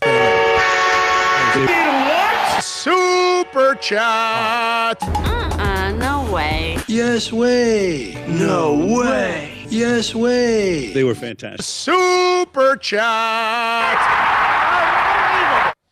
Amazing. And you hear that voice from her, and it's just, look, listen. I'm so glad she doesn't have a badge anymore. I mean, but think about it. They hired her in the first place. It's really, I don't know what system you're going to come up with to weed out racism. That's going to be hard. But what's going to be very important are the people that are already employed. Those are the folks that have to be our eyes and ears. They're the ones that have to care. See, the good cops have to get to a point that they have to say, I got to eliminate that person because it's making me look bad. Okay? Because I truly believe in my heart of hearts that most cops are good. But the problem is, unless we get that group of individuals out, forget about it, dude. It's over. Doesn't matter what they do. They're never going to get the love. They're never going to get the respect, ever. Ever. And it's up to them to get rid of them, because we don't run into them until it's too late. Okay? That's the problem. You don't find out they're a homophobe until it's too late. You don't find out that they're racist until it's too late. And we can't get to that point. I got to say, hearing the way and I hope this gets out. And you know what? Right. I hope that this ruins you for the rest of your life. Oh, it will. It will. It's social media now, bro. It doesn't go anywhere. There's the internet now. What? She deserves everything that comes her way. Mike No Go Zones, which, by the way, subscribe to Mike No Go Zones YouTube page. He says, sounds like a charming lady. I feel bad for her boyfriend/husband. Yeah, I'm with you, man. Okay. Super Boom Shack says, Super Chat has returned. It hasn't left. Flipper 13 says, kick this ignorant fool out of our country. Glad she's a former cop. Yeah, but the scary part, Flipper 13, is they hired her in the first place. So there's more like her in the force. Tommy Italian 305 goes, wow, I can't believe she said that. Yeah. Yeah. Well, the environment we have now has kind of opened up the door for people to openly hate more. Rey Glulong says, that voice full of hate, God help us. Yes. Where did she work? Pasco County Sheriff, sir. Okay? Imagine being pulled over by her and she's on the rag. Oh, my God. J Real 101 says, who's the most underrated NFL running back? Wow. I have to cheat. I have to, let me look. Can I look at I just need to look at the standings to remind me of all the names so I can think of somebody right away. You know what I mean? It's because then I gotta come up with an answer right away here. So let me see what we got here. Underrated. Well, Devin Singletary's pretty underrated with Buffalo. And then they drafted my boy out of Utah. I really like that pick. Let's see. It's a good one, man. Underrated. How about that little punk you guys have running for the Bears? He's kind of underrated. Oh, Tariq? Yeah, Cohen. No. Sorry. Last year, not that Nagy really used them, and we're doing the offense from the previous year. But you know what it is? He's one of those Sproles guys. It's a niche.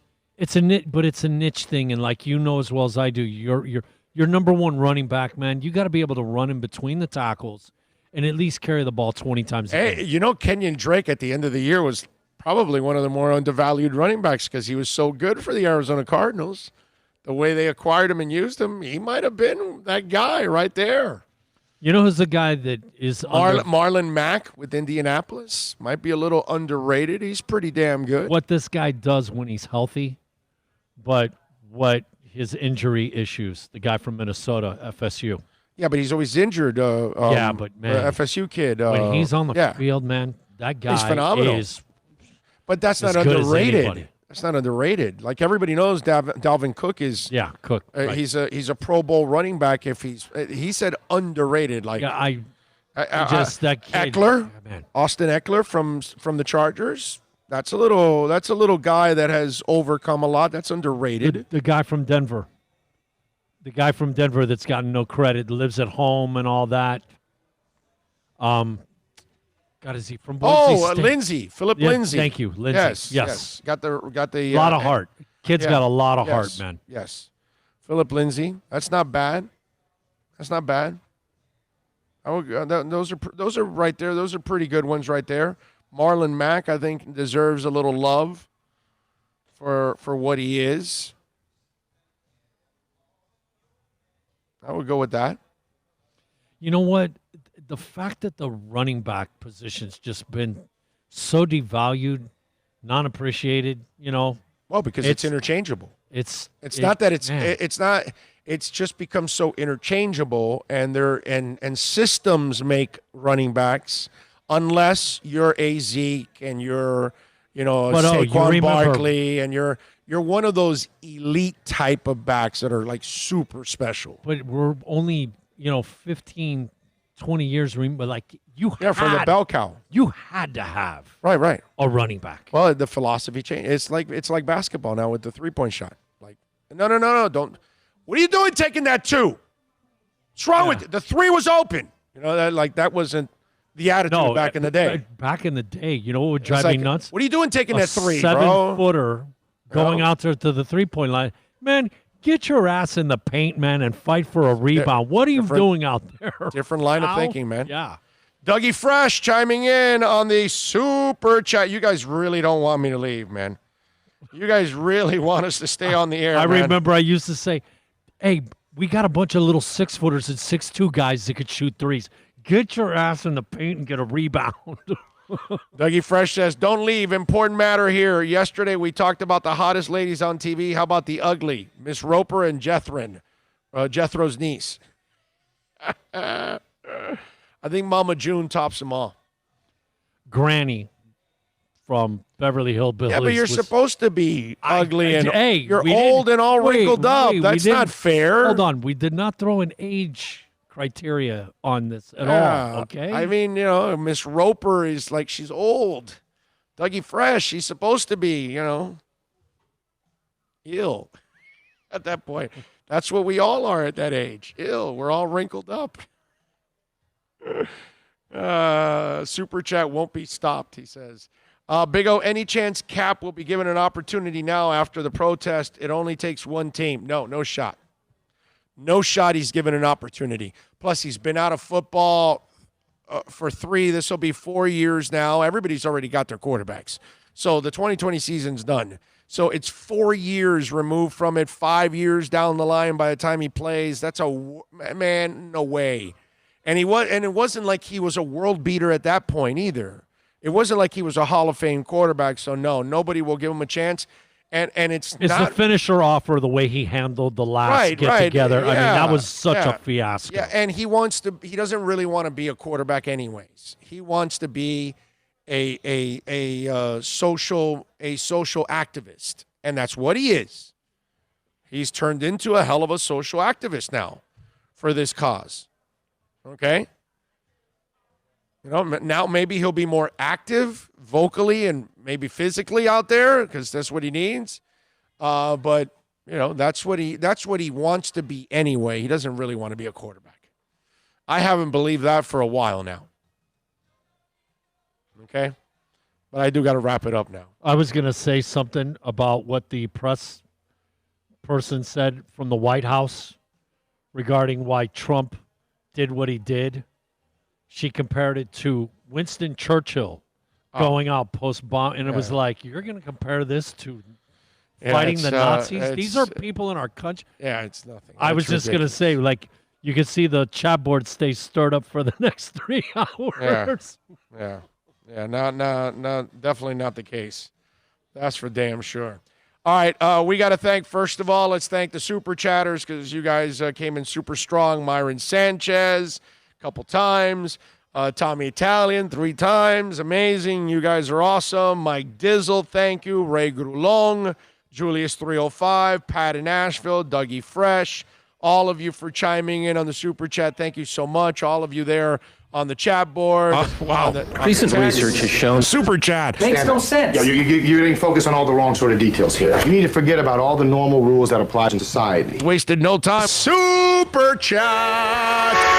I thought it was really, really, really, really, really cool. You should all be very proud of yourself. I have no response. Super Chat. That was perfect.